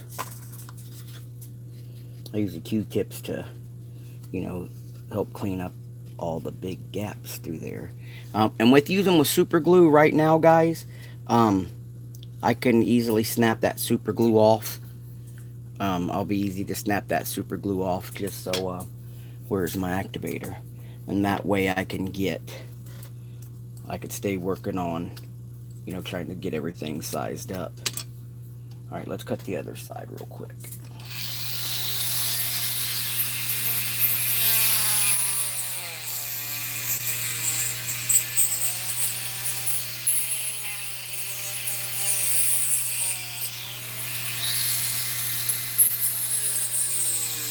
I noticed yesterday Pete got to take his son to work with him. Me and my boy was out running around, getting things together, getting ready for school. He's about to go into his first year of high school.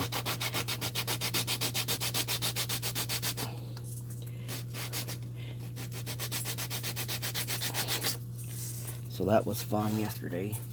Now we got to do verification, and he had to make sure schools now want him to have the meningitis shots and HVP shot, HPV, whatever it is, shot, and have to have all kinds of stuff they didn't have when we were young.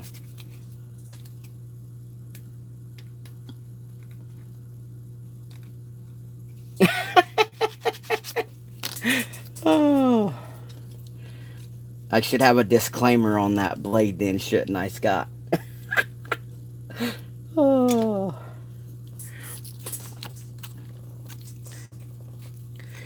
Some guys have war stories. We have bench stories.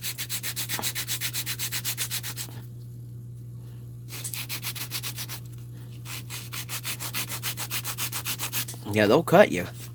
That's for sure.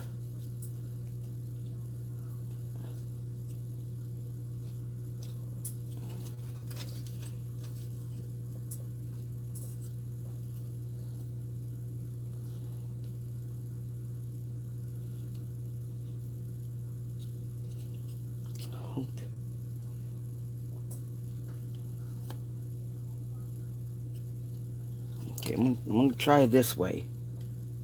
I don't know if this is going to be, but like I said, we're doing this in super glue, so I could snap it off if it's not right. Alright.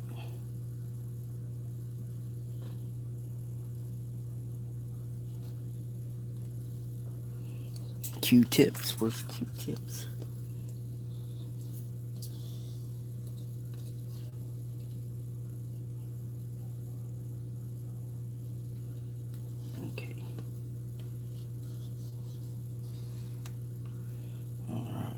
Get some activator in there.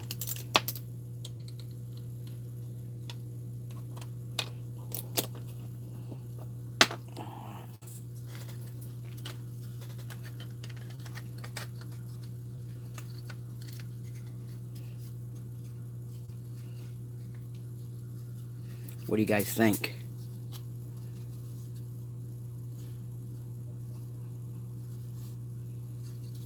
Oh, Scott, you know how many t-shirts it's caught and I went right in with it, just not even paying attention. Come on, focus. It looks like the wheel wells all line up. Now let's see what the chassis looks like. Get that in there.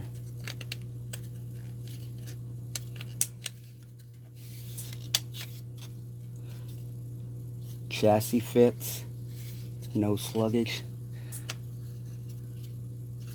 Look at that, guys. Look at that. Are you shitting me? Just as easy as that, guys. Chassis fits. It's holding itself up in there.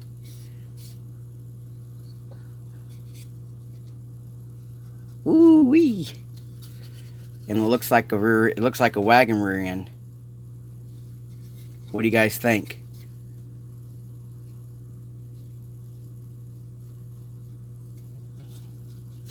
Dang, boy, that looks so good. Woohoo! I'm excited.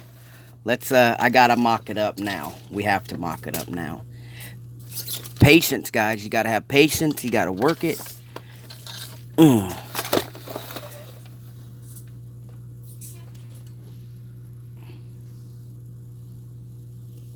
Yeah.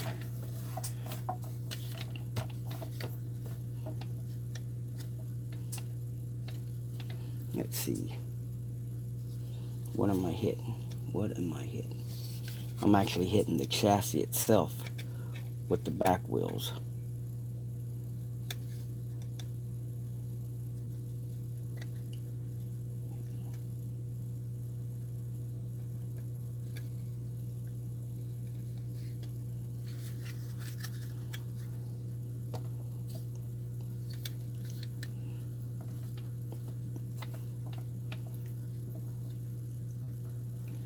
Dang, I got excited over that one, guys. It fits.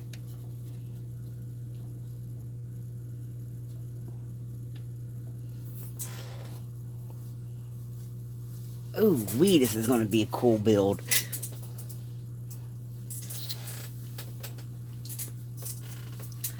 So who's interested in that Chevette? I don't hear no offers.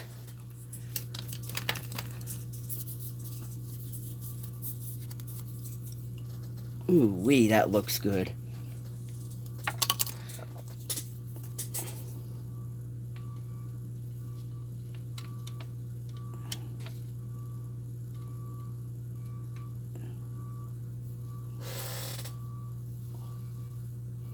Dang, guys, I'm surprised it even fit that good.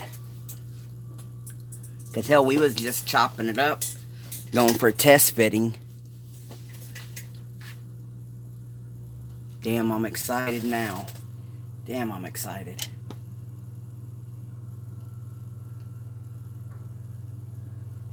What do you think, Pete, George?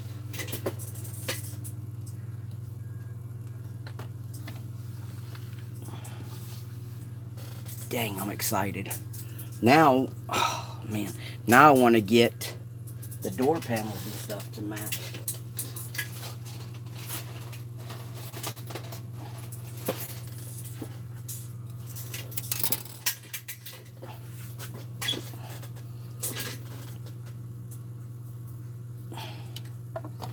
Okay, so we know that's going to work. Here's, you know what? I'm going to put some bracing in here. That way we know exactly where the floor is. You know what I mean? That way when I go to do the...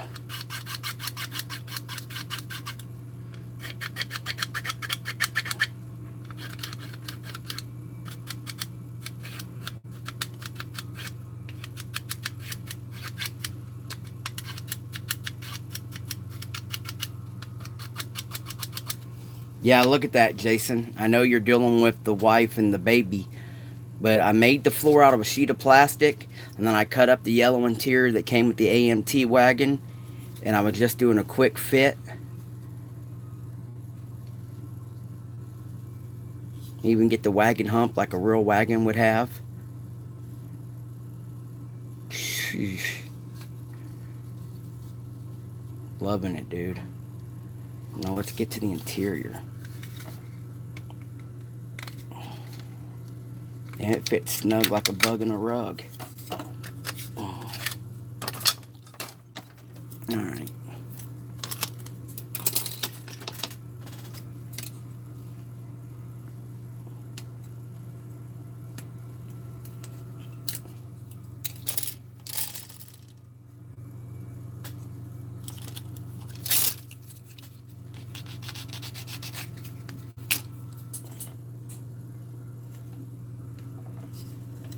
Okay, so this is how this interior goes together. It goes like that. So we'll have to build it to the floor.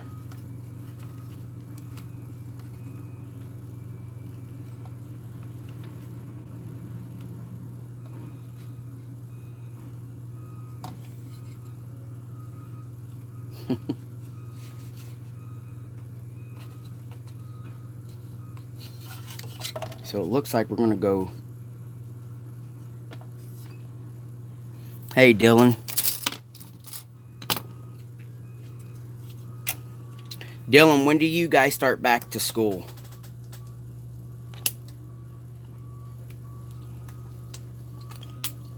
Because I believe Dylan is still in school.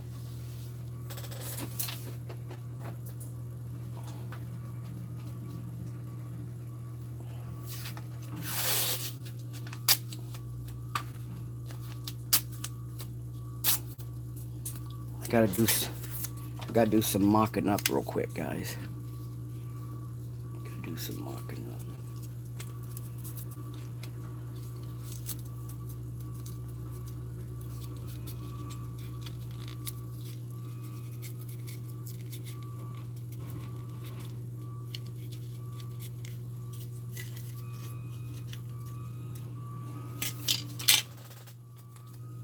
I kind of want to stay live until Jason has the baby so we see make sure everything's okay.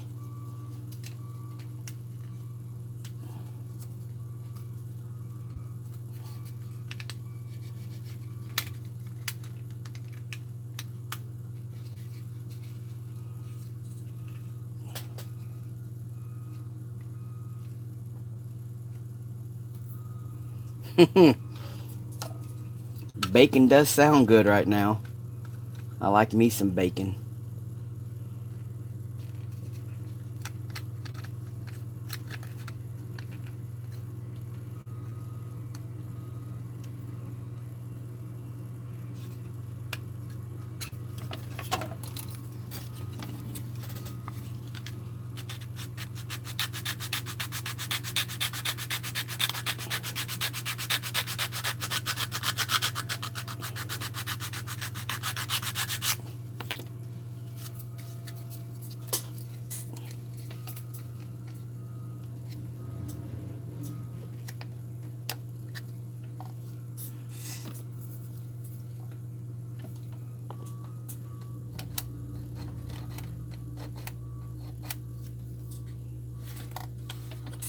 Straight up that way.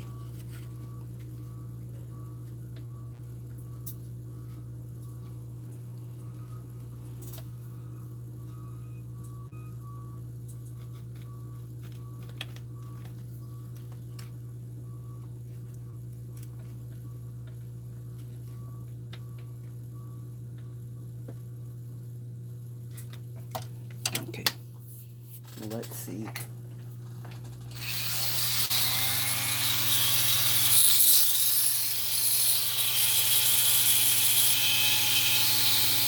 Thanks, John. Every time I see John Connor post, I can't help but think of Total Recall. Not Total Recall, but Terminator. Because remember, that's the little boy he was after. Sarah Connor's son, John.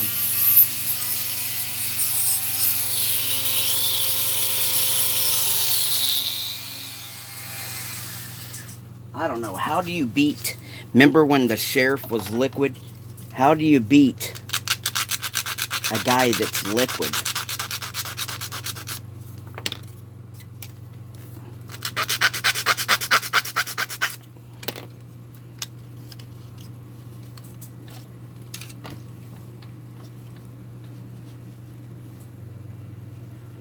Okay. Now we're just going to see. Okay, let's see. Get this back in here. Like that. Like we had it. Get in there like we had it. There you go.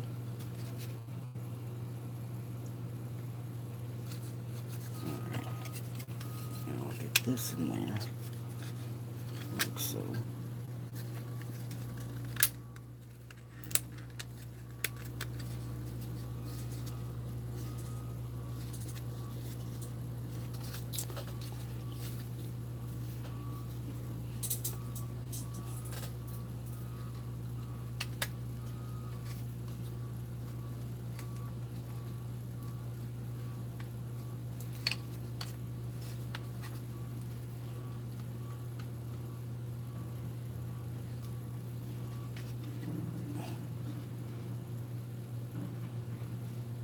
Looks like we got one side perfect, and the other side's not so much.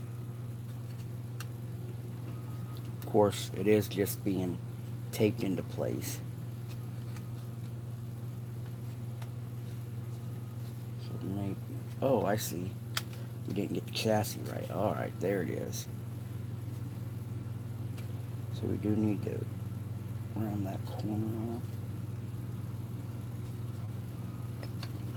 Shit.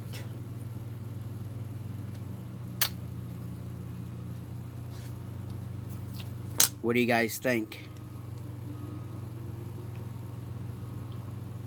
Let's see. Get over here. So that's the factory door panel. Focus. So that's the factory door panel blended in with the AMT. Just a small little gap right there. Maybe. But perfect on that side. Yeah, John. Oh.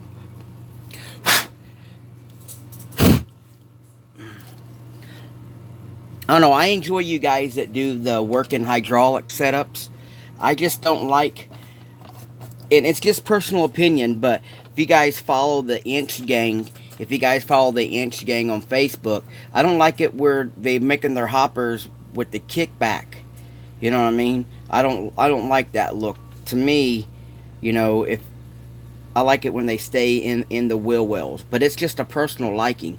But what I like about it is some guys that do the Workin hydraulics, some are super fast, but then some of them they make it look like a real car, and that's what I like.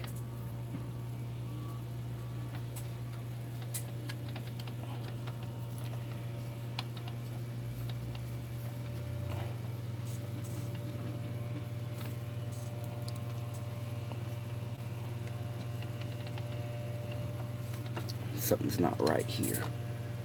Where am I missing? What am I missing?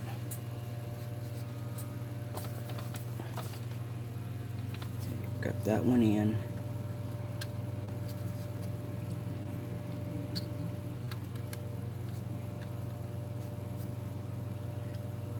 Yeah, in real life, Jason, I learned the wrong way.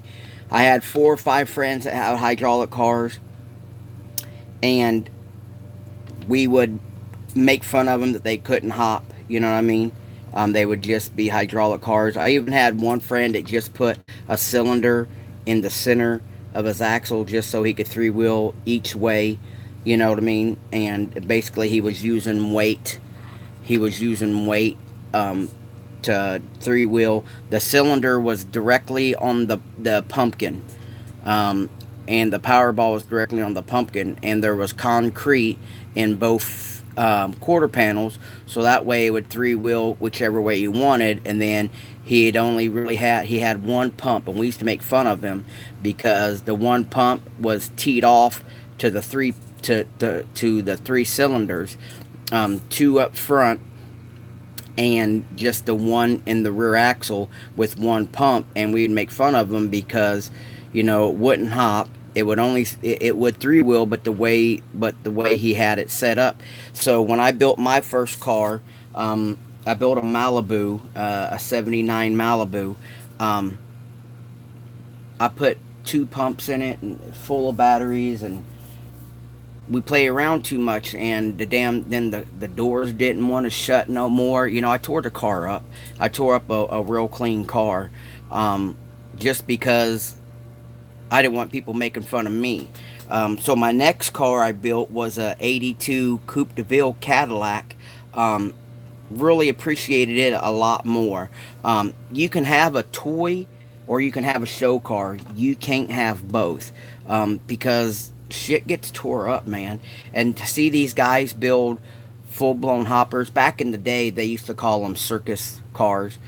Um, they had the cow wagon, a 60 Impala wagon. Before it ever hopped, it was like this tall. So that way, when it hopped, it was like, and then they could set it on the tailgate like this, and you had your rear end clear out here and everything.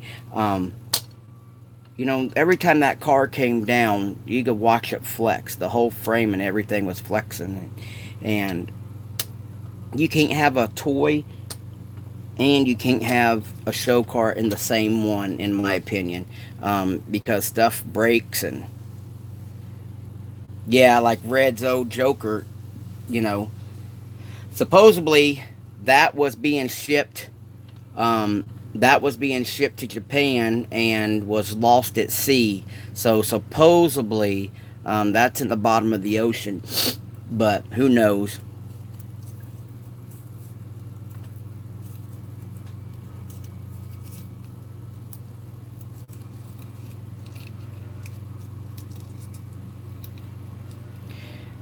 To me, airbags belong on your daily drivers. That way you'll get your comfortability of the ride. You don't have to worry about the maintenance. Look what we face when we put hydraulics on our real cars. We got to worry about fluid leaks, seals, um, solenoids catching on fires, motors getting stuck. Um, you're breaking ball joints. You're breaking cups. You're losing springs. Um, yeah, Jay, I know. I know what you mean, Jay. Those the Malibu, the Grand Prix, the Monte Carlo, and the Cutlass, man, they were known for the strikers going bad quick. So your doors never really shut right. Yeah. I have a picture. I'll have to put a picture up on Facebook of the old Malibu. I don't have a picture of the Cadillac, but I have a picture of the Malibu. I'll put it up on Facebook page. Um, I don't know where to go now on this, guys, because the way the interior actually is built, it looks like I'll have to clean up. I'll clean up the yellow a little bit, and I'll build a tailgate. I'll go ahead and build the tailgate for it. It's just plastic.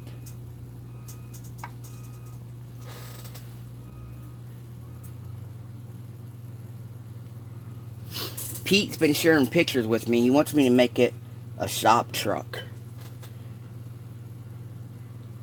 Wants me to make it a shop truck. We'll put a scale. I got a new scale world decal, guys. It's a perfect circle. We can put it on the door, or we can put it up here in one of the windows. And I was thinking, if we made it a shop truck, I wanted it a clean shop truck. So what I was thinking, maybe put some wheels in the back, like we've already mounted, and balance some wheels, and we're sending the wheels to a system, to a customer.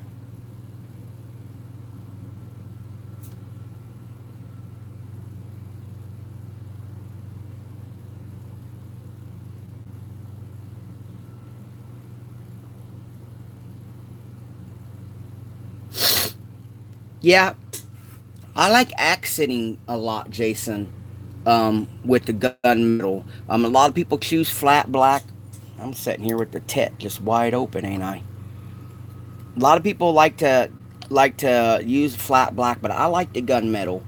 Um, I like the gunmetal. So basically, outside of using this door panel that I just cut from the new kit, I'm really gonna have the parts kit. I got the chassis and stuff. I guess I could use the started chassis. Here's the started chassis. I kind of don't like it, but it came with the buy when I bought everything. And like I said, this is why I tell you guys to brace everything that you scratch build, because this right here broke because it was just seam to seam.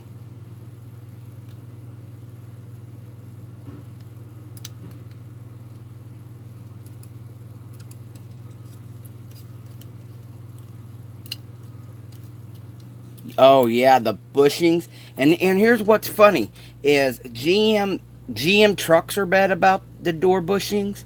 Um, like I said, the Regals, the Monties, the Cutlasses, the bigger Impalas, and instead of fixing the problem, GM just released hinge kits that were like $4 a set, you know. So you'd have to cut the original ones because they would stamp the original.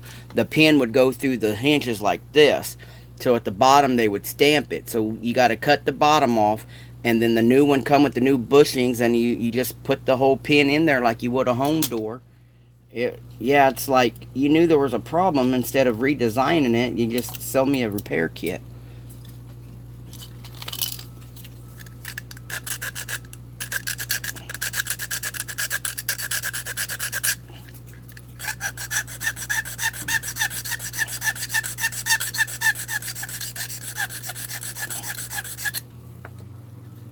I'm gonna see what we can do with this real quick. I'm gonna get rid of these, whatever these are. Supposed to be lower control arms, I think. Let's just get rid of these.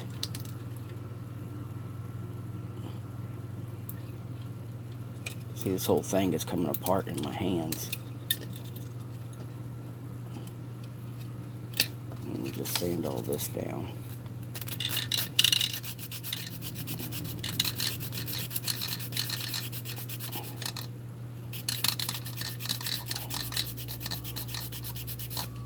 If I wanted to keep this set up, I'll repaint it and brace it up anyway.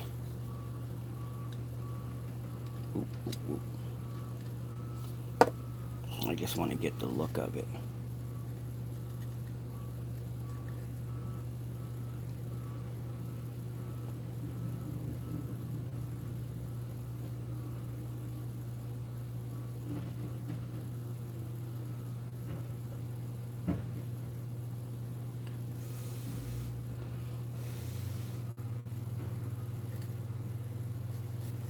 See, if my helper was here, I could say I need some juice, and she'd come over here and juice me. But she's at grandma's for a couple days. She wanted to go over there before school went back. So it was a neat concept, just poorly executed. You know, it's something that maybe we can work off of. And I don't have the other seat, so I'd need another seat for it. It came with this, the Sunny that I'm using now, stuck on. Um, it was with this built up kit. I bought 3 Sunnies. 2 were brand new, and this one here was a built up kit. And this truck resin kit from C1, and it was hacked up. You can see how they hacked it all up. So I was using this one. I was using this one to make my wagon project, and this frame was already in there. Here's original truck. Here's an original truck uncut or anything yet. I don't even know if the length was right. So right here, you put the dash in there. I mean, that's what it looks like from underneath. And it's still usable. It's just, me and George talked about doing a custom frame. George has a few ideas for a couple of his Sunnies, and I had some ideas with mine. So this wasn't supposed to be what it is now, guys. You guys see me on Wednesday just pull this out to show you guys how to do a roof, and ideas take off, and this is where we're at with it. The parts truck came like this. Let me see. And then it had these wheels on it, which we found out by messing around that these wheels are damaged too. But it had these wheels on it.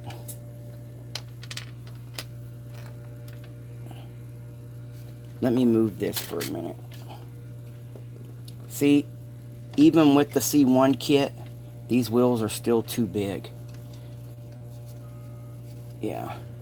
So it had these wheels on it. They're just, to me, I think they're just too big. Yeah, they're just too big. I gotta mock this back up. Let's put this on the turntable, guys. Mock this up. It don't look like we did much today, but you guys seen what we did was exciting. We got the interior built. Well, not all the way. I still got to do the rear tailgate area. These wheels are going to go on Pete's truck. We already decided they're going to go on Pete's carbon signal truck. So, oh, you know what? Matter of fact, caught it. I'm going to do this.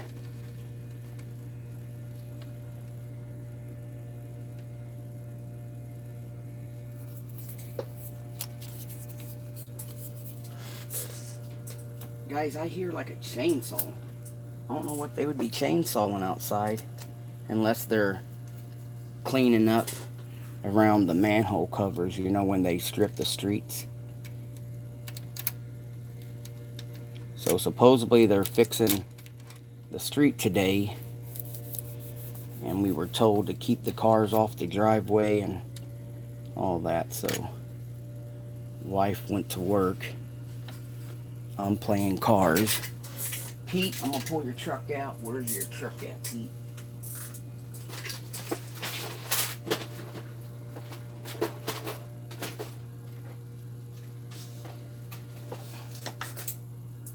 Now here's Pete's. We're gonna mock Pete's up with his wheels. This is Pete's truck.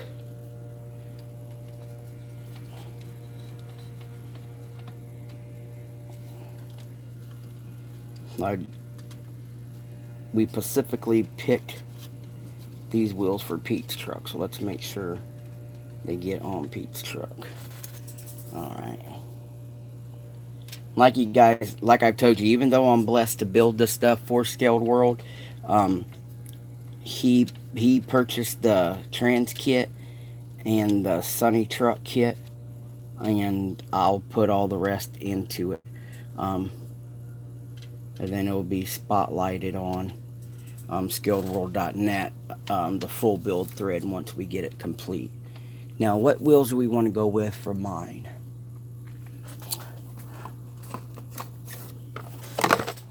What are these technical TRVs? Let's go with the TRVs. I'm pulling them fresh out of the box, guys.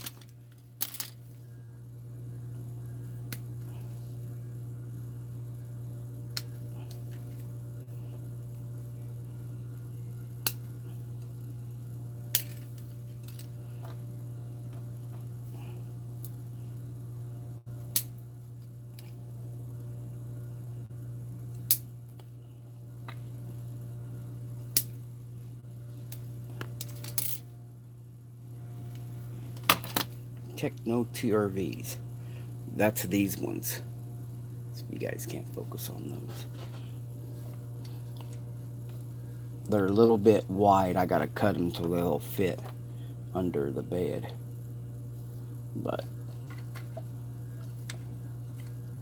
they're a little bit wide for the rear end. For the front end, they're perfect.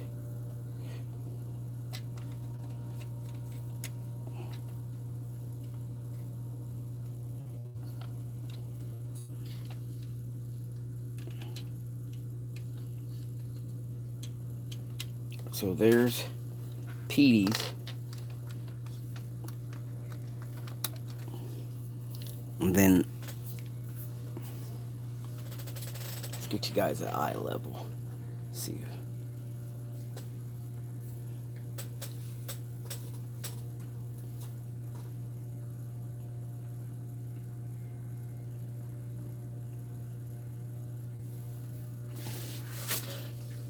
I'm happy that interior came out.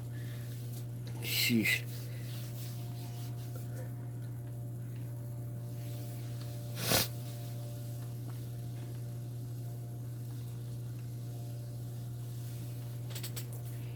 Yeah, now on this one here, we added some front stuff for Pete. You know, we're just doing different. And that's one thing that's great about Pete letting me build for him. Um, I get free range of what I want to do. I get to pick the colors, the stance, the wheels. He'll supply me with the parts that I choose to put into it, and then I just do all the work. You guys have seen on the page, Pete loves to have a few of you guys in the community work with him and build with him. Um, you know, so don't be afraid. He even offered someone earlier this week when I said I might be interested in selling the Malibu, to purchase the Malibu for one of our members here, as long as they built it and displayed it for scaledworld.net. That's just the generosity that Pete has. He wants to promote the hobby so much, and he's given me the benefit of building a $50 truck with a $40 body kit, and you know that's something I don't have the money to run out there and buy $100 worth of plastic just to put more money into it by adding, you know, $10 set of wheels, the motor detailing stuff. So having a great partnership with Scaled World like that, guys, he's entrusted me with the value of the kit, with the value of the body kit. Thanks, George. And you know, I get free range. I get to build him something that I envision in my head. George, I need to narrow up these Techno. These are the Techno TRVs on mine, George. Number 53. I like it have a little bit of have a little profile, George. Um, but they're really wide. George sent me. I got lucky. George sent me. Where's my Sunny? I mean my Bluebird. George hooked me up with some. You guys noticed that we took another C1 kit and we cut up this. We cut up this 4-door Bluebird. We added the lip and everything off of a Volkswagen kit. And George sent me some narrow BBSs. That way we can have BBSs all the way around. We have the same size BBSs all the way around because I didn't like the great big ones. And we'll find something to put the fat ones on, George said. But I'll forgive him.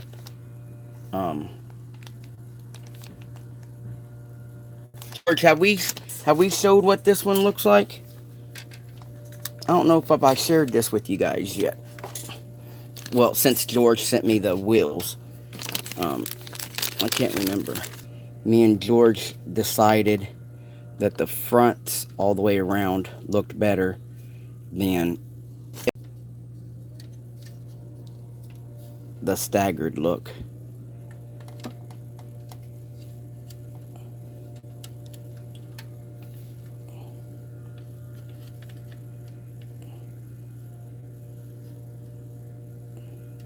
Ugh, now it's not wanting to set up. But when we were talking, when George and I were talking, we liked the look of the Liller. Thanks, Punch. We like the look of that.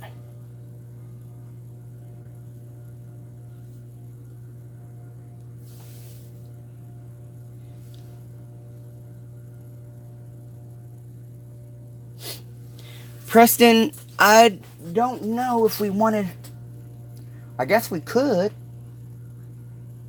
I do want to take one of my VW Rabbits and make a race car out of it. I guess we could do that.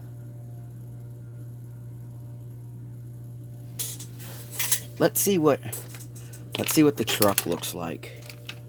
This is on the little ones. The front's all the way around.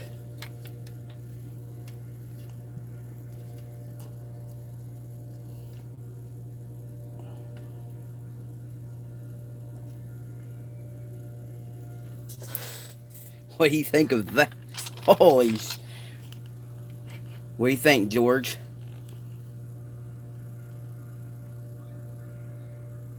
There you go.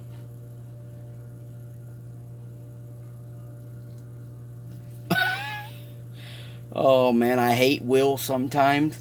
I'll sit here for an hour now mocking up wheels. Punch, if you're just now getting here, buddy, we built the interior. I still got to do the back wall. We built the interior. I liked how the fronts let it set lower. I don't know. We've already decided though to put these on the Bluebird, so I can't use them. I can't use them, guys. I already decided to put those on the Bluebird. But let's see. What if we buy another set of the Technos and use the Techno fronts all the way around?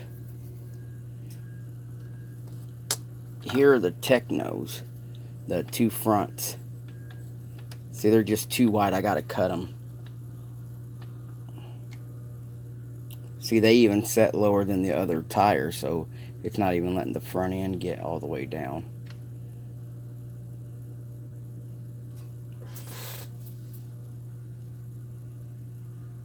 Jason, almost everything you see here, almost all this stuff that you see right here in this picture is all from Japan.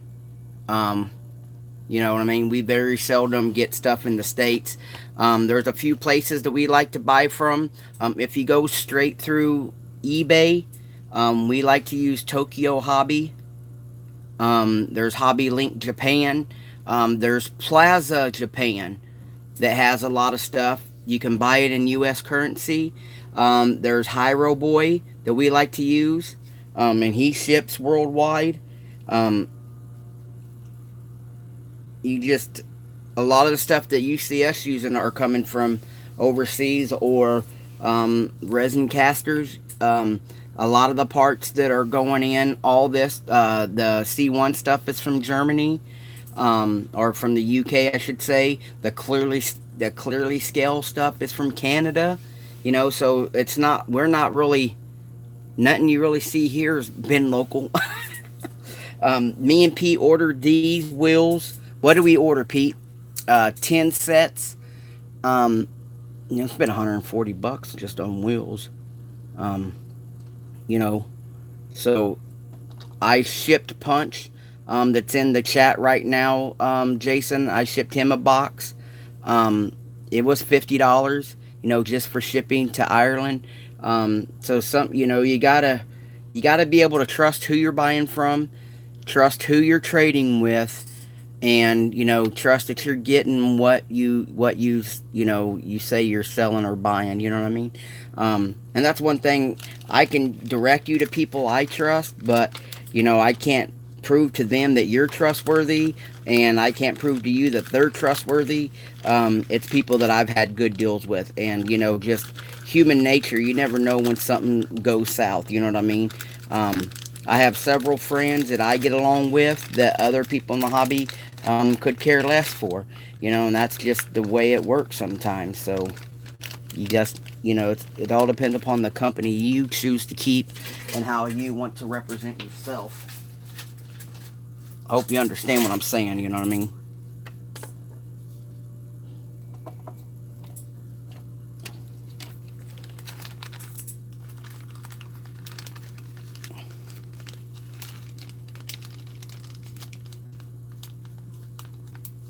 I seen someone sent me a picture today. Someone sent me a picture today Punch, and it looked, they're getting so much rain, it's knocked all the petals off their trees, these little bitty white petals, and it looks like it is snowing. The street is just flooding. Yeah, it's getting, you guys are getting a lot of rain over there. I don't know how far John is from you, Punch, but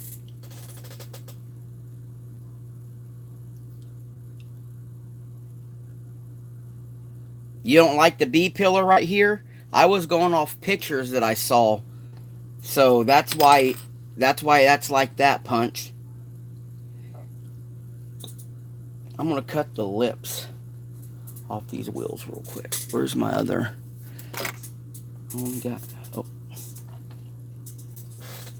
hell! I didn't know I'd been on here for.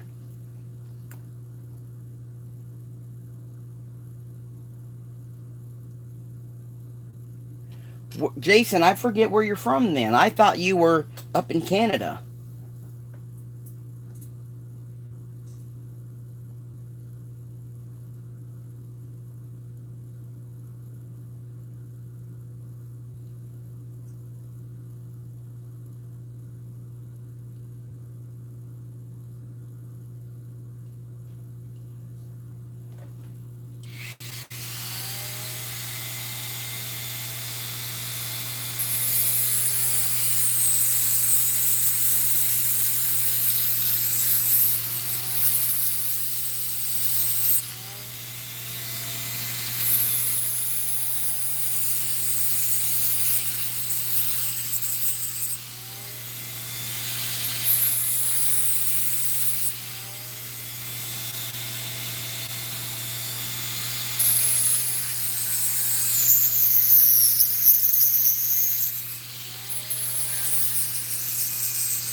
I'm just cutting this rear lip off these wheels is all.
I'm about dead in the center of the United States.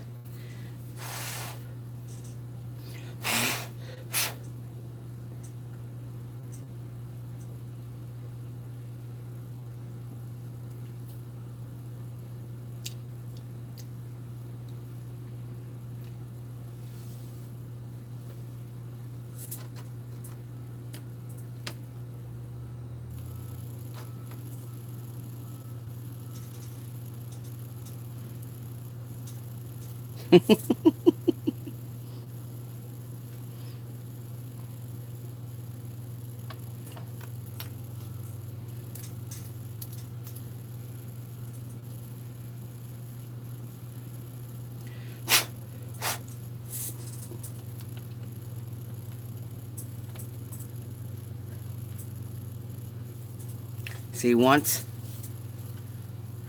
I shaved that back lip off, it gave me plenty of room to set that back in there.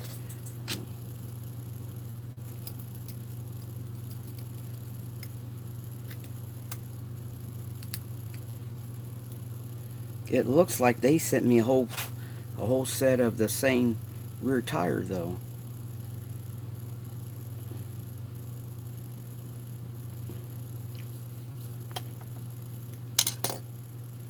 Oh, John, yeah, you're not too far from me then.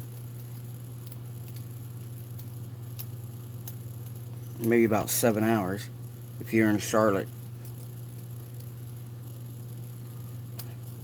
Is that North Carolina? Charlotte, North Carolina?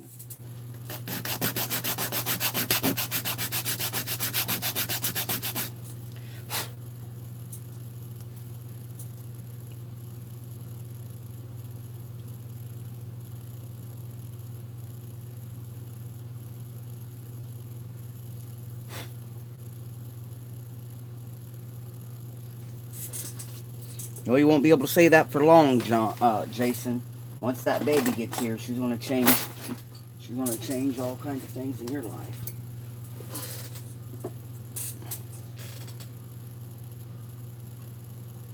You own a car lot in Rock Hill. What kind of cars do you sell?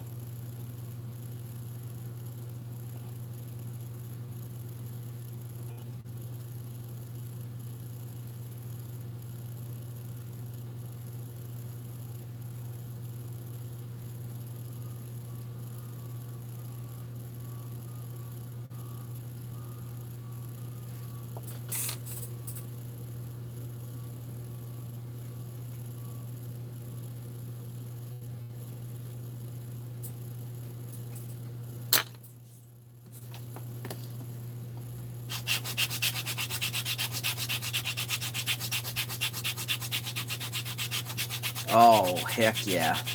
That'd be sweet. We got a guy down the road here from where I stay. He has an actual automotive shop, but then he does do some um, street rod building, and it's neat to go down there sometimes just to look and see what he's created and what he has for sale.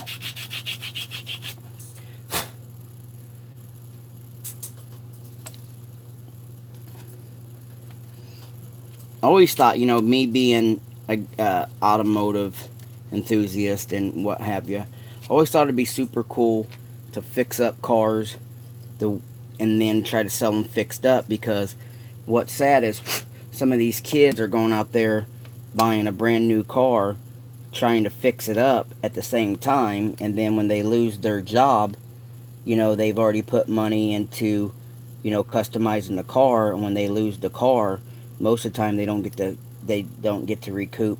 Like I've told you guys before, I've always been into stereo stuff and wheels and what have you. So if I had went and picked up a car, because at the time I had a good job, and then I lost the car, they come repossess it or something, then I lost everything I put into it.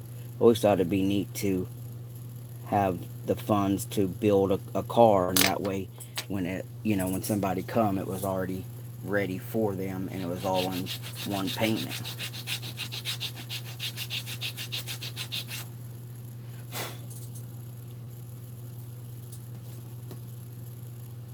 Like right when you like while you was at the dealership, you could pick out, well, I want these wheels, I want a stereo, and then you can actually build your car while you're there and come pick it up once it's done.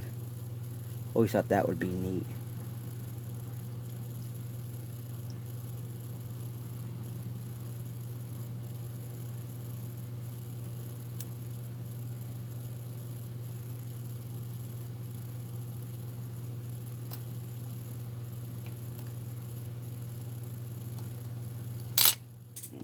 Trim the tires back a little bit so they fit in here.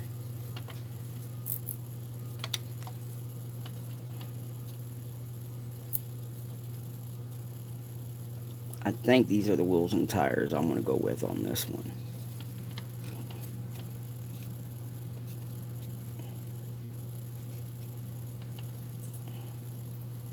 Yeah, thanks, Ryan. If you just getting here, Ryan, I took the Chevelle. If you can see the yellow in there, I took the Chevelle wagon interior that we took the roof off of, and instead of narrowing it, I made my own floor, and then I just cut the sides off and added them in there. Dude, first shot, perfect fit, Ryan. I couldn't believe it. What I say, cut 13 times, measure 14 times. No, for real, bud. First fit, I couldn't believe it either. I was like, yeah. So we're gonna run the Techno TRVs on this one, and then we'll run the Yayos on Pete's.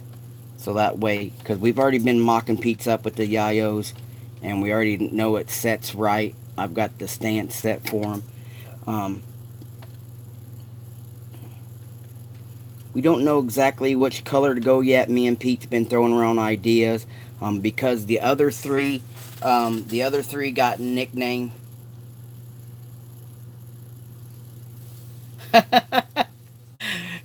Yeah, I like your optimism, Ryan. Oh man, if it's not 2 o'clock right now, it will be sometime. um, but yeah, Ryan, the interior went right in. I still got to build the tailgate, but the length and everything was great. Let me get you guys down camera angle.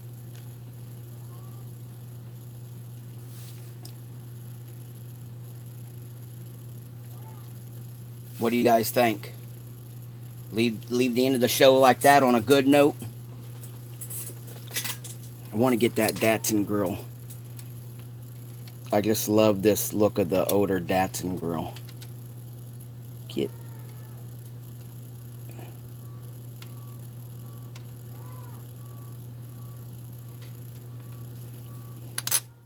I'm halfway tempted to split the bumper on this one too. And I think what I'll do, since I have a few of these kits now, I think I'm going to take one of the chrome bumpers from the front, and if I decide to split the front bumper on this project here, I'm going to split another front for the rear, and that way it gives the rear end a rear bumper. I know we shaved the tailgate, but that was because we're making this a door, and I'm thinking it'd be neat if we had a bumper they could step on.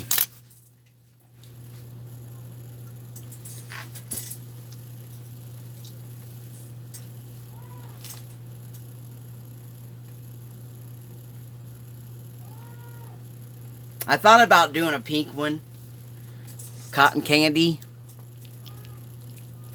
See, what do we got? I got 3 more. We got this one for Pete. This one's mine.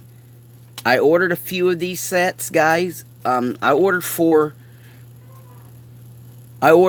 of these. I ain't gonna lie to you. I ordered 4 of the carbon signal sets. I'm gonna cut 2 of them up. One of them I wanted to build me a carbon signal truck too. I was supposed to be building me a regular C1 like I did for Pete, and I ended up cutting it up so we can do this wagon project. But I also wanted a custom Datsun one, so that's what we did. We did the Datsun. I just love that older grill. Well, guys, man, I put down almost 3 hours today.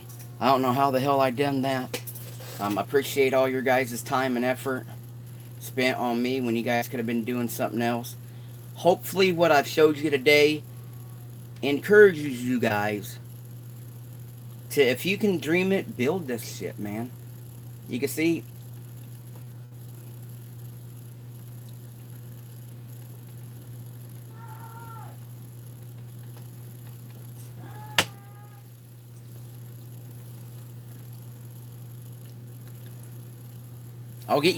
I'll get some pictures posted up here in a few minutes.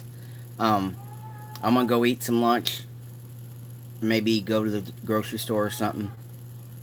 But